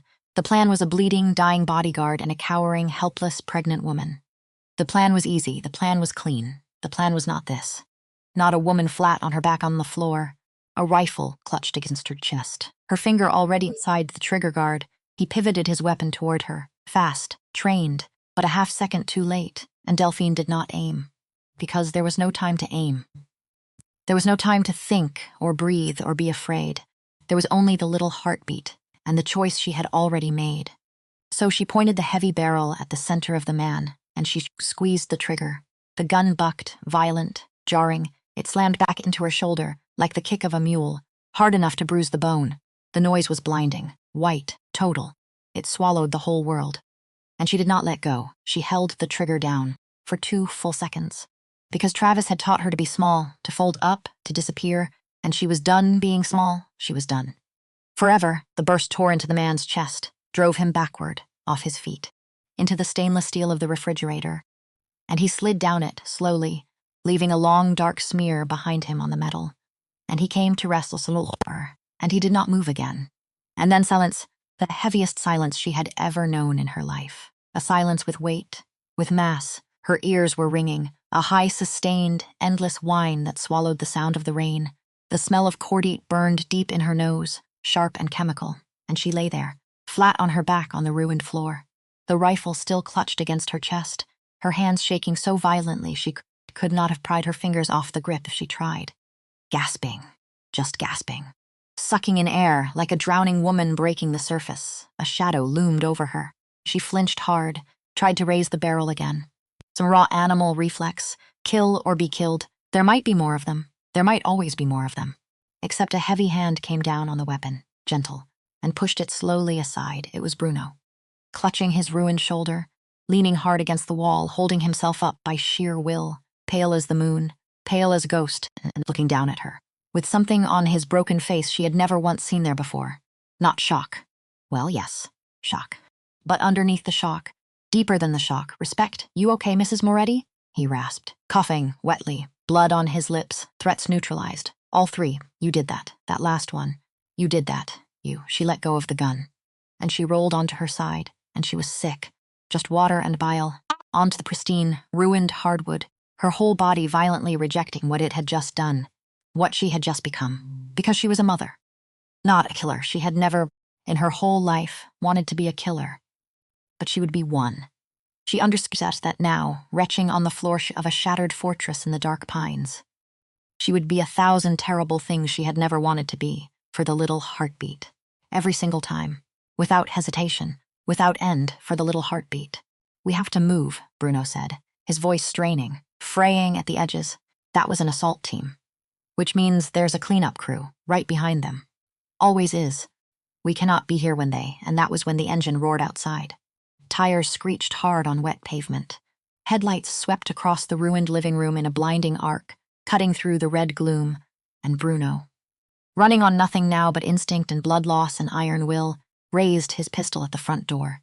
His hand trembling, shaking hard now, from the blood, from the cold, from the simple, brutal fact that a man can only stand on the edge of death for so long before his body, finally, mercifully, begins to give out. The heavy front door was kicked open. A figure stepped into the red emergency light, broad shoulders, soaking wet, a weapon in each hand. Filling the doorway the way a mountain fills the sky, Bruno, the figure, commanded, and Bruno's whole body sagged, all at once. The tension pouring out of him like water from a broken jug. He lowered the gun, let his head fall back against the wall, and he breathed out one single word, like a prayer answered. Like the name of God, boss, it was Rafael. He surveyed the room in a fraction of a second, the way he surveyed everything, reading it all at once. The 3 dead men in black. Bruno, bleeding gray against the wall, the shattered glass, the howling rain, the ruined fortress, and then his eyes found her, on the floor, shaking, a discarded rifle at her side. The smear of blood that wasn't hers, the sickness on the hardwood. His pregnant wife, curled small, surrounded by the men she had just helped kill. And something happened to Rafael Moretti's face that she had never seen before, and would never forget. The ghost, the general. The king who had walked into that cafe so perfectly, terrifyingly still, he cracked. Right down the middle, right in front of her. He dropped his weapons. Just dropped them, both guns. They clattered onto the hardwood forgotten, and he crossed the room in 2 enormous strides, and fell to his knees, in the broken glass, in the blood, and he pulled her into his chest. He was soaking wet from the storm, freezing cold to the touch, and she held on to him.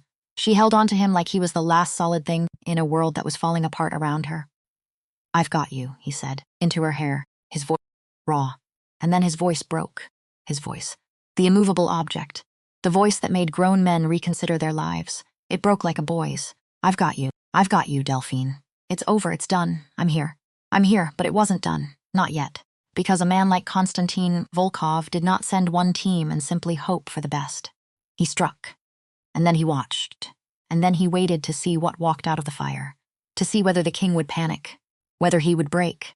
Whether he would come charging out of hiding, wild and grieving and stupid, straight into the second trap. Rafael knew this. Rafael had always known this. He had lived inside this kind of thinking his entire life, which is why. Even as he knelt there, in the glass and the blood, holding his shaking wife in the ruins of a safe house that had never once been safe. Some cold, ancient, tireless part of his mind was already turning. Already 3 moves ahead. Already becoming, for one last time, the thing the whole city feared. Can you stand? He asked her, pulling back to look at her face, cupping it in his wet hands. She nodded. Barely, her teeth chattering. Bruno needs a hospital. She managed to get out. Rafael, he's losing too much blood. He saved us. He stood in that hallway and he saved us. He's coming with us. Rafael was already lifting her to her feet, already moving, already the machine. Halloran is 40 minutes out. I called him the second I turned off the highway. Bruno holds on for 40 minutes. You hear me, Bruno? That's an order. You do not get to die tonight. From the wall, gray and fading and bleeding, Bruno managed something that was almost a smile. A grim, red, exhausted thing, never disobeyed one yet. Boss, and then they were moving, out through the ruined door, into the dripping, black, whispering forest, into a second vehicle that had come screaming up the mountain right behind Rafael. 2 of his men lifting Bruno between them. Careful, fast, cursing softly, and Rafael's arm never once left Delphine's waist. Not for a single second, not while he walked her to the car, not while he settled her in. As if letting go, even for an instant, even to open a door, might somehow undo the whole impossible miracle of her still being alive. The convoy tore down the mountain, into the dark, away from the burning fortress, and Delphine sat pressed against Rafael in the back seat. The little heartbeat safe inside her, whoosh, whoosh, whoosh, still going, still fighting. Bruno slumped and unconscious across from them but breathing, still breathing, and she looked up at her husband's face. Carved from cold stone in the passing sweep of the streetlights. How did you know? She whispered, to come, tonight. How did you know? Rafael was quiet for a long moment, watching the dark trees blur past. Because Salvatore made one mistake, he finally said. He was too calm. At the dinner. After I broke his nose and took his ports and promised to skin him alive. A man who's truly been broken, truly humiliated. That man looks afraid.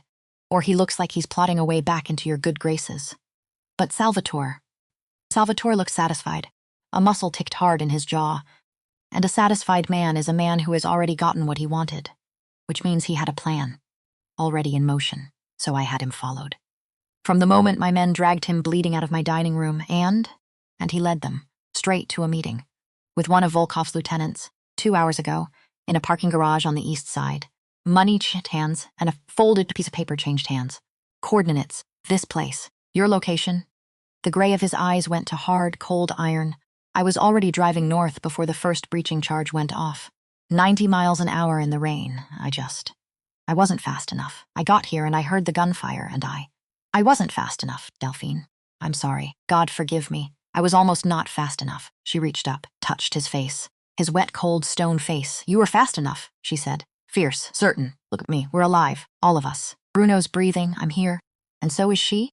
She pressed his hand flat against her stomach. All 4 of us. You were fast enough, and Rafael Moretti, the ghost of the city, the man who we'd buried more enemies than she would ever know or want to know, closed his eyes and leaned his forehead against hers, and let himself, just for one moment, see one single breath in the dark of that speeding car, be nothing but a terrified man who had almost lost everything. And then the moment passed, and when he opened his eyes again, the fear was gone, wiped clean, and in its place was something colder, something final, something with no bottom to it, because a man had reached into his home, had touched his wife, had sent trained killers to end his child before it drew a single breath. And in the world Rafael Moretti came from, there was only one language that answered a thing like that. Only one price that closed an account like that. Now, Rafael said. Through the dark. To the wet road. To the sleeping, unknowing city rushing up to meet them. Now I end it, all of it. The next 36 hours, Delphine spent in a place she had never seen before. Not a safe house. A hospital. A real one this time. A private wing. Bought and paid for, years ago quietly, through a chain of shell companies, by the Moretti family, for exactly this kind of night. For the nights that couldn't happen anywhere with a name on the door, Halloran worked on Bruno for 3 hours straight, behind a closed door, and Delphine sat in the hallway, on a hard plastic chair, her hands still trembling, waiting, and she prayed.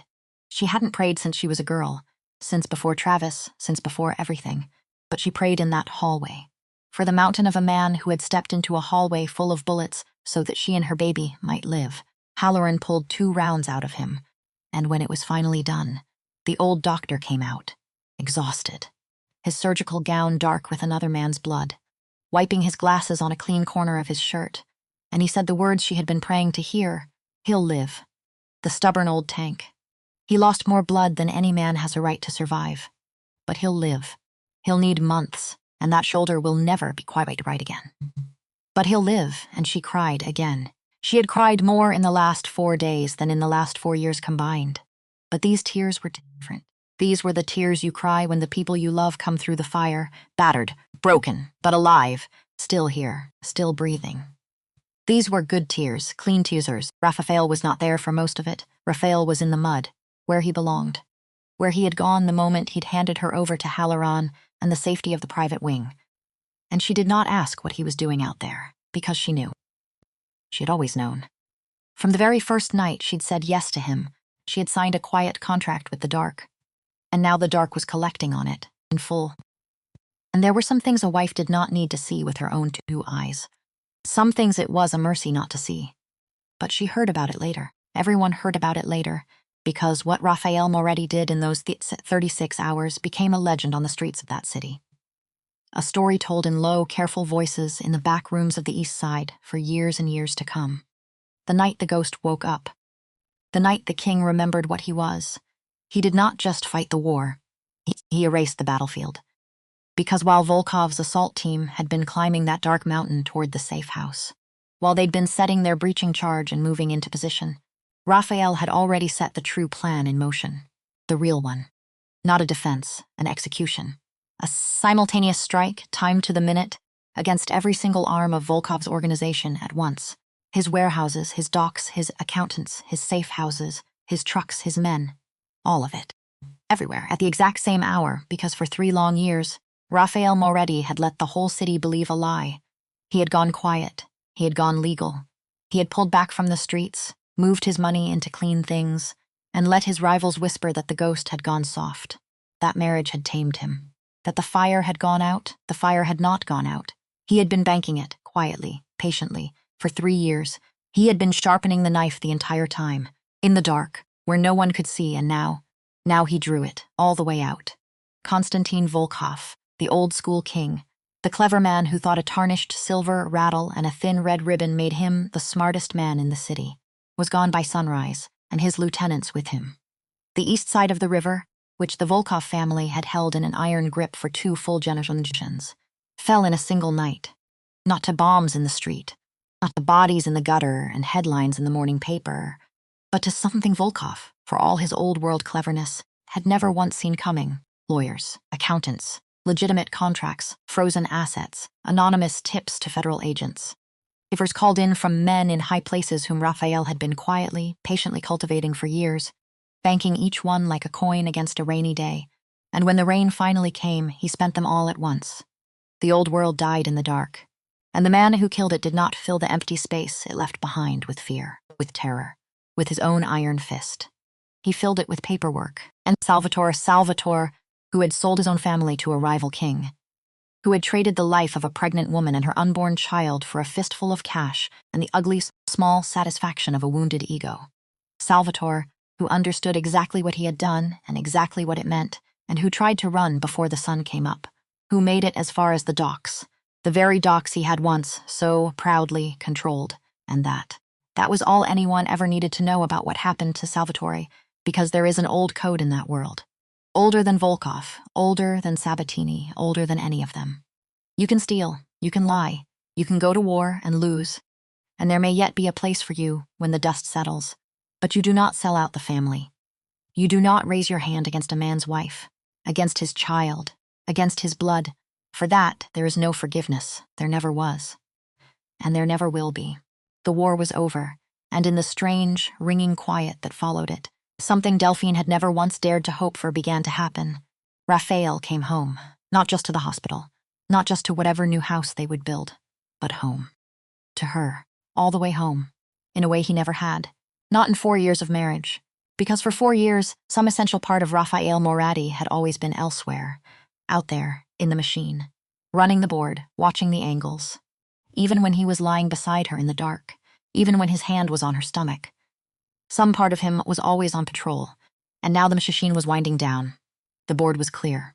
The last of his rivals were gone, or in federal custody or working, unknowing, for legitimate companies he now controlled through a dozen clean shell corporations.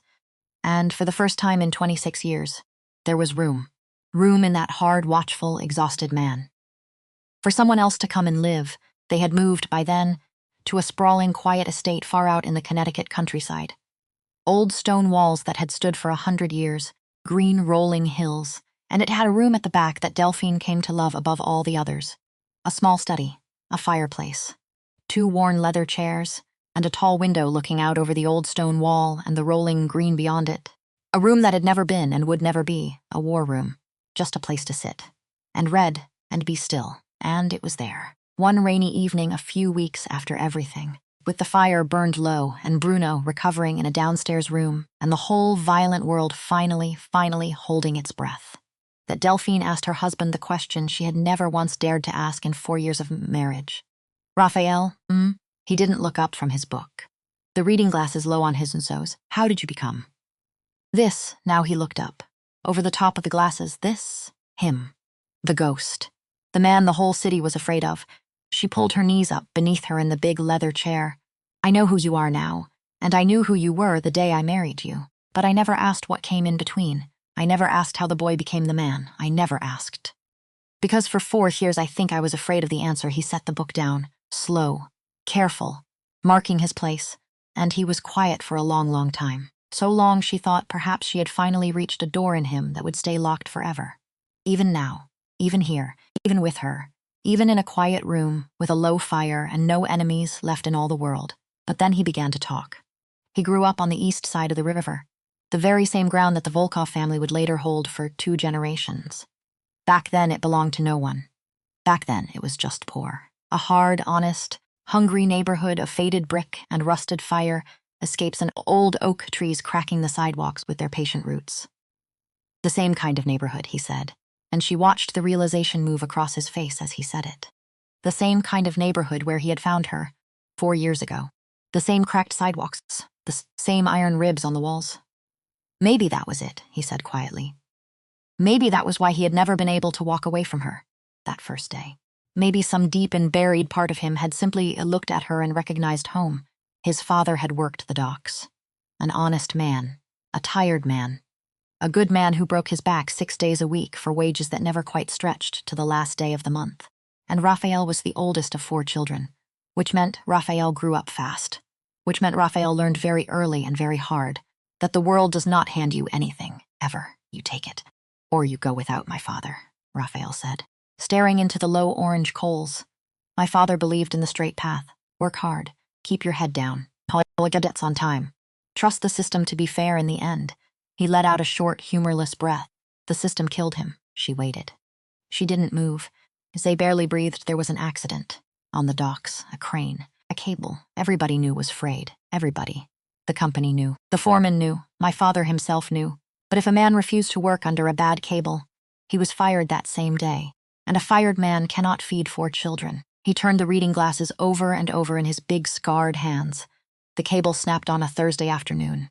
My father was 44 years old, and I was 16, Raphael. The company paid us nothing. Not $1. They called it operator error. They said my father had been careless. A dead man cannot defend his own name. And the company had lawyers, rooms full of them, and we had nothing. Nothing but a coffin we could not afford and a debt that did not have the decency to die along with him. He looked up at her then, and his gray eyes held something she had only ever caught the smallest glimpses of before. Not rage. Something older and quieter and sadder than rage. Grief. Grief worn smooth as a river stone by 26 years of carrying it. That Thursday was the day I stopped believing in the straight path. She reached across the small space between their 2 chairs, and she took his hand, so I went and found the crooked one, he said. There was a man in the old neighborhood back then. An old Corsican, Sabatini. He had known my father a little, and when the company spat on my family, When not one soul from that dock came to pay respects, Sabatini came to the funeral. He was the only one. He walked up to my mother, and he put an envelope in her hands. Enough to bury my father with some small scrap of dignity. And then he looked at me, 16 years old, fists clenched so hard my nails cut my palms, ready to burn the whole rotten world to the ground. And he said one thing to me. He said, "Come and see me when the anger cools, not before. Angry men are useless to me, but a patient man with a reason. That is a weapon, and you went, I went. It took me the better part of a year to let the anger cool the way he wanted, but I went, and Sabatini taught me everything. How to watch, how to wait, how to see the whole board when other men only ever see the one piece right in front of them. He was a father to me, when my own father was in the cold ground, and I loved him for it. And at the very same time, I hated the world that had made a man like him necessary." The fire popped softly, a small shower of sparks. I was good at it, Delphine. That is the terrible part. That is the part no one ever warns you about. I was good at it. The watching, the patience, the reading of men's fears and men's wants. And the terrible truth is that the very things that made me a monster were the exact same things that would have made me a good father, a good businessman, a good man in a different world. A world that had given me a fair chance, but this world had not. So I became the only thing this world had left room for me to be. He was quiet a moment. "You want to know the real truth?" he said. "The one I have never told a living soul? By the time I was 40 years old, I had everything Sabatini ever had, and 10 times more, and I was the emptiest man alive. I had built an entire empire out of my father's grave, and it had not brought him back. It had not undone one single thing. It had only made me powerful and empty, Delphine. That is a very lonely way for a man to spend his one life, and then, he said. And the ghost was suddenly gone from his face, and the man was there, and something in his gray eyes went so soft she could hardly breathe. And then it was a Tuesday, and I walked into a restaurant that I happened to own but had never once eaten in. And a woman took my coat, and her hand brushed against mine, and she flinched. Delphine felt her throat close tight. "You flinched," Rafael said, very gently. And God help me, I knew that flinch. I knew it the way you know your own name, because it was the very same flinch I had felt in my own 16-year-old body. Standing over my father's coffin, the flinch of someone the world has hurt so badly, so many times, that they have stopped expecting anything but more of it. And in that one small second, just that 1 second, the emptiest man in the whole city felt something. For the first time in 24 years, what did you feel? "I wanted to protect you," he said, simply. Like it was the most obvious thing in the world. Not to own you, not to use you, not any of the things men had done to you before, just to protect you from whatever it was that had put that flinch into your hands. And I didn't even know your name yet." She was crying now, quietly, the good kind of crying. He rose from his chair, and this enormous, powerful, dangerous man folded himself down, knelt on the floor in front of her chair, until his eyes were level with hers. "So understand this," he said.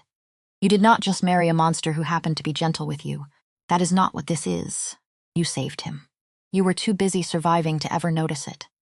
But you saved me, Delphine. Not the empire, not the money, not the power, none of it. You did. You gave a man who had built his entire life out of a grave a reason to build something that lives instead." And she slid off the chair, down onto the floor with him, in front of the dying fire. And she wrapped her arms around his neck, and she held on. And for a long, long time, neither of them said anything at all, because some things do not need words. Later, much later, when the fire had burned down to nothing but glowing embers and the rain outside had finally stopped, it was her turn. She told him her own story, the parts he had never known because he had never asked, not once in 4 years. He had seen the flinch that very first Tuesday, and he had understood enough. And he had never once made her sit down and recount it, never made her live it again just to satisfy his own curiosity. And she had loved him for that silence more than she could ever say. But tonight felt like the right night, the night for setting down the very last of the old weight. "For good, I met Travis when I was 26, she said. Rafael went very still beside her. He did not like the name in his house. She saw it in the set of his jaw. But he let her say it because he understood. This was not about Travis, not really. This was about her. He was charming. In the beginning. They always are. That is the whole trick of it, you know. Nobody ever falls in love with a monster. You fall in love with the mask. And by the time the mask finally slips off, You are already in so deep that you have somehow convinced yourself the monster underneath is the mistake, the aberration, and that the mask is the real man, when it is the other way around. It is always, always. The other way around. You don't have to. I do. She squeezed his hand hard. Let me, please. I have never once said it out loud. Not all of it. Not to anyone in the world. He nodded, and he stayed quiet. And he let her. The very first time he hit me, she said. He cried harder than I did. Swore on everything holy it would never happen again. Bought me flowers the next morning, and I believed him. Because I wanted to believe him. Because the only other option was admitting that I had built my whole life around a lie. And that is the thing nobody on the outside ever understands about the ones who stay. It is not that we are stupid. It is that the truth costs so much more than we think we can afford to pay. How long, he said. Barely a whisper. 3 years. She said it flat, like a fact about a stranger. 3 years of walking on eggshells across my own kitchen floor. 3 years of checking my own words before they ever left my mouth. 3 years of making myself smaller and smaller still. Until one morning I looked in the bathroom mirror, and I could not find myself anywhere in it. There was just a shape. A shape in the glass where a whole person used to be. Rafael's jaw was iron, but the hand holding hers was gentle as a whisper. What made you finally leave? She was quiet for a long moment, looking into the embers. One night, he hit me, and I fell, and I went down hard and cracked my head on the corner of the counter, and I blacked out, and when I came to, some time later, he had passed out drunk in the other room, and I was still lying there, on the cold kitchen floor. And there was blood, my blood, dried in my hair, and I remember, I will always remember, lying there and looking up at that water-stained ceiling, and thinking, very clearly, very calmly, if I do not leave this apartment tonight, I am going to die in it, and no one will ever know, and no one will ever care, Delphine. His voice was raw, so I got up off that floor, and I got my old duffel bag out of the closet, and I took $31 out of his wallet, which was every last cent I could find in that apartment. And I walked out the door, in the middle of the night, with the blood still dried in my hair, and I never went back, not once. Not for anything I left behind. She looked at him. That was 4 years ago, and 2 months after that night, I took a job at a coat check counter, and one Tuesday a man walked in, and when his hand brushed against mine, I flinched. Because a part of me was still lying on that kitchen floor, still waiting to die and still hoping, somewhere, that someone, anyone, might care, and I cared, Rafael said. Very quietly. You cared, she agreed. You were the first person in my entire life who looked at me and saw a human being worth protecting, instead of a thing worth using. And I did not trust it. For months and months, I did not trust it. I kept waiting for the mask to slip off. I kept waiting for the monster I was sure had to be underneath, a soft, wet, disbelieving laugh. And here is the joke of it all. Here is the great cosmic joke of my life.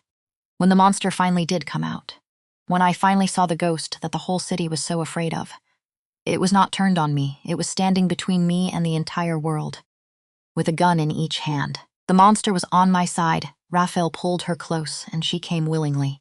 And they sat there together on the floor in front of the dead fire, 2 survivors. Both of them built out of graves. Both of them carrying old wounds that the other one at long last could finally understand. You want to know what the real miracle is? She said into his chest. Tell me. Travis spent three years teaching me to be small, drilling it into me, that the only way to survive a monster is to disappear, to make myself into nothing at all. And then that night, in the safe house, in the dark, when I saw that rifle lying there on the floor, every single instinct he had ever beaten into me was screaming at me to curl up, to be small, to cover my head and wait for the pain to be over. She lifted her head, and her eyes were fierce now, fierce and clear and dry, and I did not. For the first time in my entire life, I did not make myself small. I picked up that rifle, and I stood up, and I protected my child.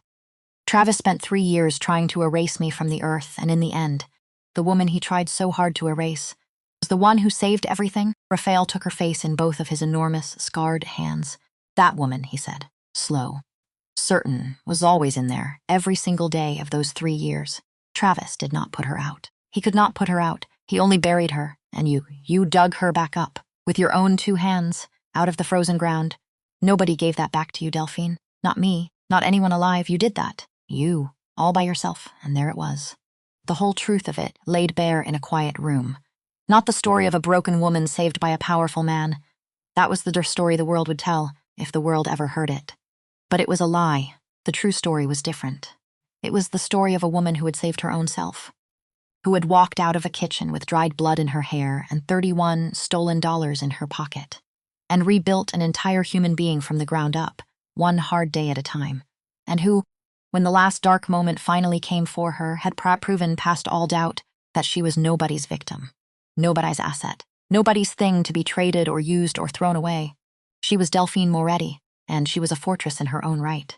8 months later, the morning sun came filtering through sheer white curtains, soft, warm, golden, and the whole room smelled of baby powder and clean cotton, and that faint, possibly sweet smell of a brand new little life.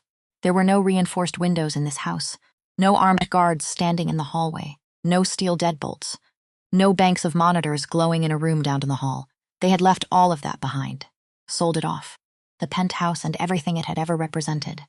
Gone, and in its place this, the quiet stone estate in the Connecticut hills, the old walls, the green fields, an upstairs nursery with soft yellow walls that had never once known, and would never know, the smell of cordite. Delphine stood beside the crib, holding a warm, heavy, precious bundle against her chest.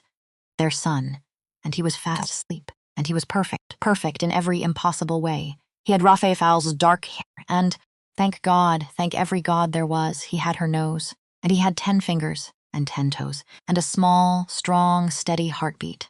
A heartbeat she had first heard as nothing but a whoosh, whoosh, whoosh, and poor Telford machine, in the middle of a war, in the dark, and now she could feel it, right there, beating warm and certain against her own chest, a tiny breathing miracle who had survived violence and fear and a breaching charge in the pines, and the whole long bloody legacy of a criminal empire.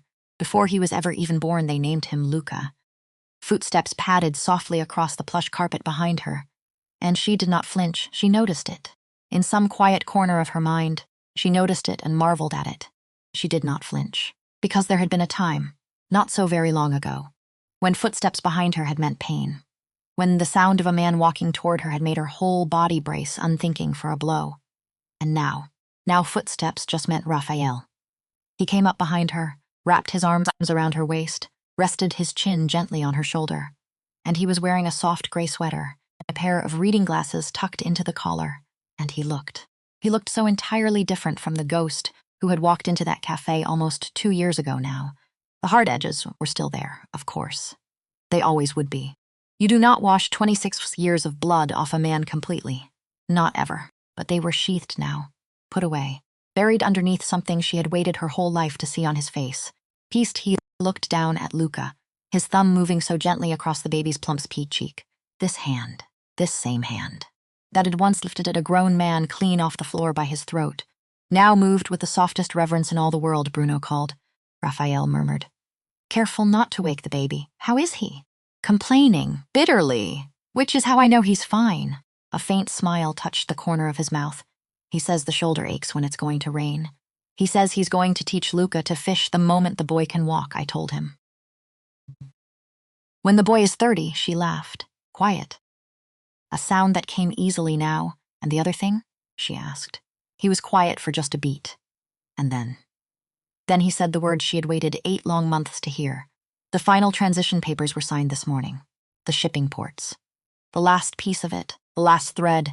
The unions are happy. The board is seated. It's all clean, Delphine. Every dollar this family makes from this day forward. Clean, he pressed a kiss to her temple. It's done. I kept my promise. She leaned back into the solid warmth of his chest, and the knot, the old, tight, terrible knot of anxiety that had lived at the base of her spine. For over a year, for 4 years, for most of her whole adult life, finally, at long last, came undone, unspooled, and let her go. You kept your promise, she whispered. I always keep my promises to you, he said. The Moretti name means something else now. It means boardrooms, not back alleys. It means charity galas and school boards, and a father who reads bedtime stories. Not a man the city whispers about in the dark. She looked down at the sleeping boy in her arms, and she thought about all the things he would never have to know. He would never know the smell of cordite. He would never know the deafening sound of a breaching charge, tearing through bulletproof glass. He would never know the paralyzing terror of a man like Travis, standing in a doorway, blocking the only way out. He would never know his father as a warlord, He would only ever know him as a protector, a good man, a man who had torn down his own dark empire, brick by heavy brick, with his own 2 hands, in order to build a safe, bright, ordinary world for the people he loved. A man who had chosen, in the end, the coat check over the crown. There were still reminders. There always would be. A car that idled a beat too long out on the country road. A phone that rang from a number he did not recognize. And in those moments, she would see it just for a flicker, the old stillness settling over him, the ghost rising for a heartbeat in his eyes, the instinct that had kept him alive for most of his life and would never fully close his eyes. But it always passed. The car would drive on. The number would be a wrong one. And the ghost would sink back down again, beneath the surface, into the deep. Because the shadows did not run this house. Not anymore. Love did. He needs to be fed in an hour, she said, turning. Handing the warm bundle over, and Rafael took him, with a practiced, reverent, careful ease. The man who had once broken bones with his bare hands, now cradling 7 pounds of sleeping infant as though he were holding the entire universe in the crook of his arm. And in a way. He was. I'll take this shift, Rafael said softly, gazing down at his son with a devotion so complete it made her chest ache. Go and sleep, Delphine. You've earned it. You've earned about 100 years of it. She walked toward the nursery door, and she paused, right at the threshold, and she looked back at the 2 of them, her whole world, gathered together in one small pool of golden morning light, the big man in the soft gray sweater, and the tiny sleeping boy held against his chest. The light caught the faint, jagged scar that ran up the side of Rafael's neck, a reminder of everything they had walked through to get here, of the ghost he used to be, of the war, the cafe, the rattle with its red ribbon, the rifle in her own 2 shaking hands, but even the scar, even that, was fading now. You had to know it was there to see it at all, and soon, she thought. Soon you wouldn't be able to see it at all, and for the first time in either of their broken, rebuilt, extraordinary lives. Neither Rafael nor Delphine was afraid of the future. They had walked through the fire. All of them. Together, and they had come out the other side, and from the ashes of everything that burned. They had built a fortress of a different kind entirely. Not one made of steel and fear and men with guns standing in the dark, but one made of something far stronger. Something the frayed cable could never have snapped. Something the debt could never have claimed. Something no enemy on Earth, no Volkov, no Travis, no ghost from any grave could ever breach. A family. She turned, and she walked down the quiet hall, toward a bedroom with no locks on its doors, and no guards standing outside it, and she lay down. In a quiet house. In the quiet green countryside. With the man she loved humming their dead grandfather's old song to their sleeping son somewhere down the hall. Both of them safe. Both of them breathing. Both of them, at long and impossible last, entirely hers. And she slept. For the first time in longer than she could even remember, she slept without fear, deep and easy and dreamless. And that, in the very end. When all the empires had risen and fallen and turned to dust, that was the only empire that had ever really mattered.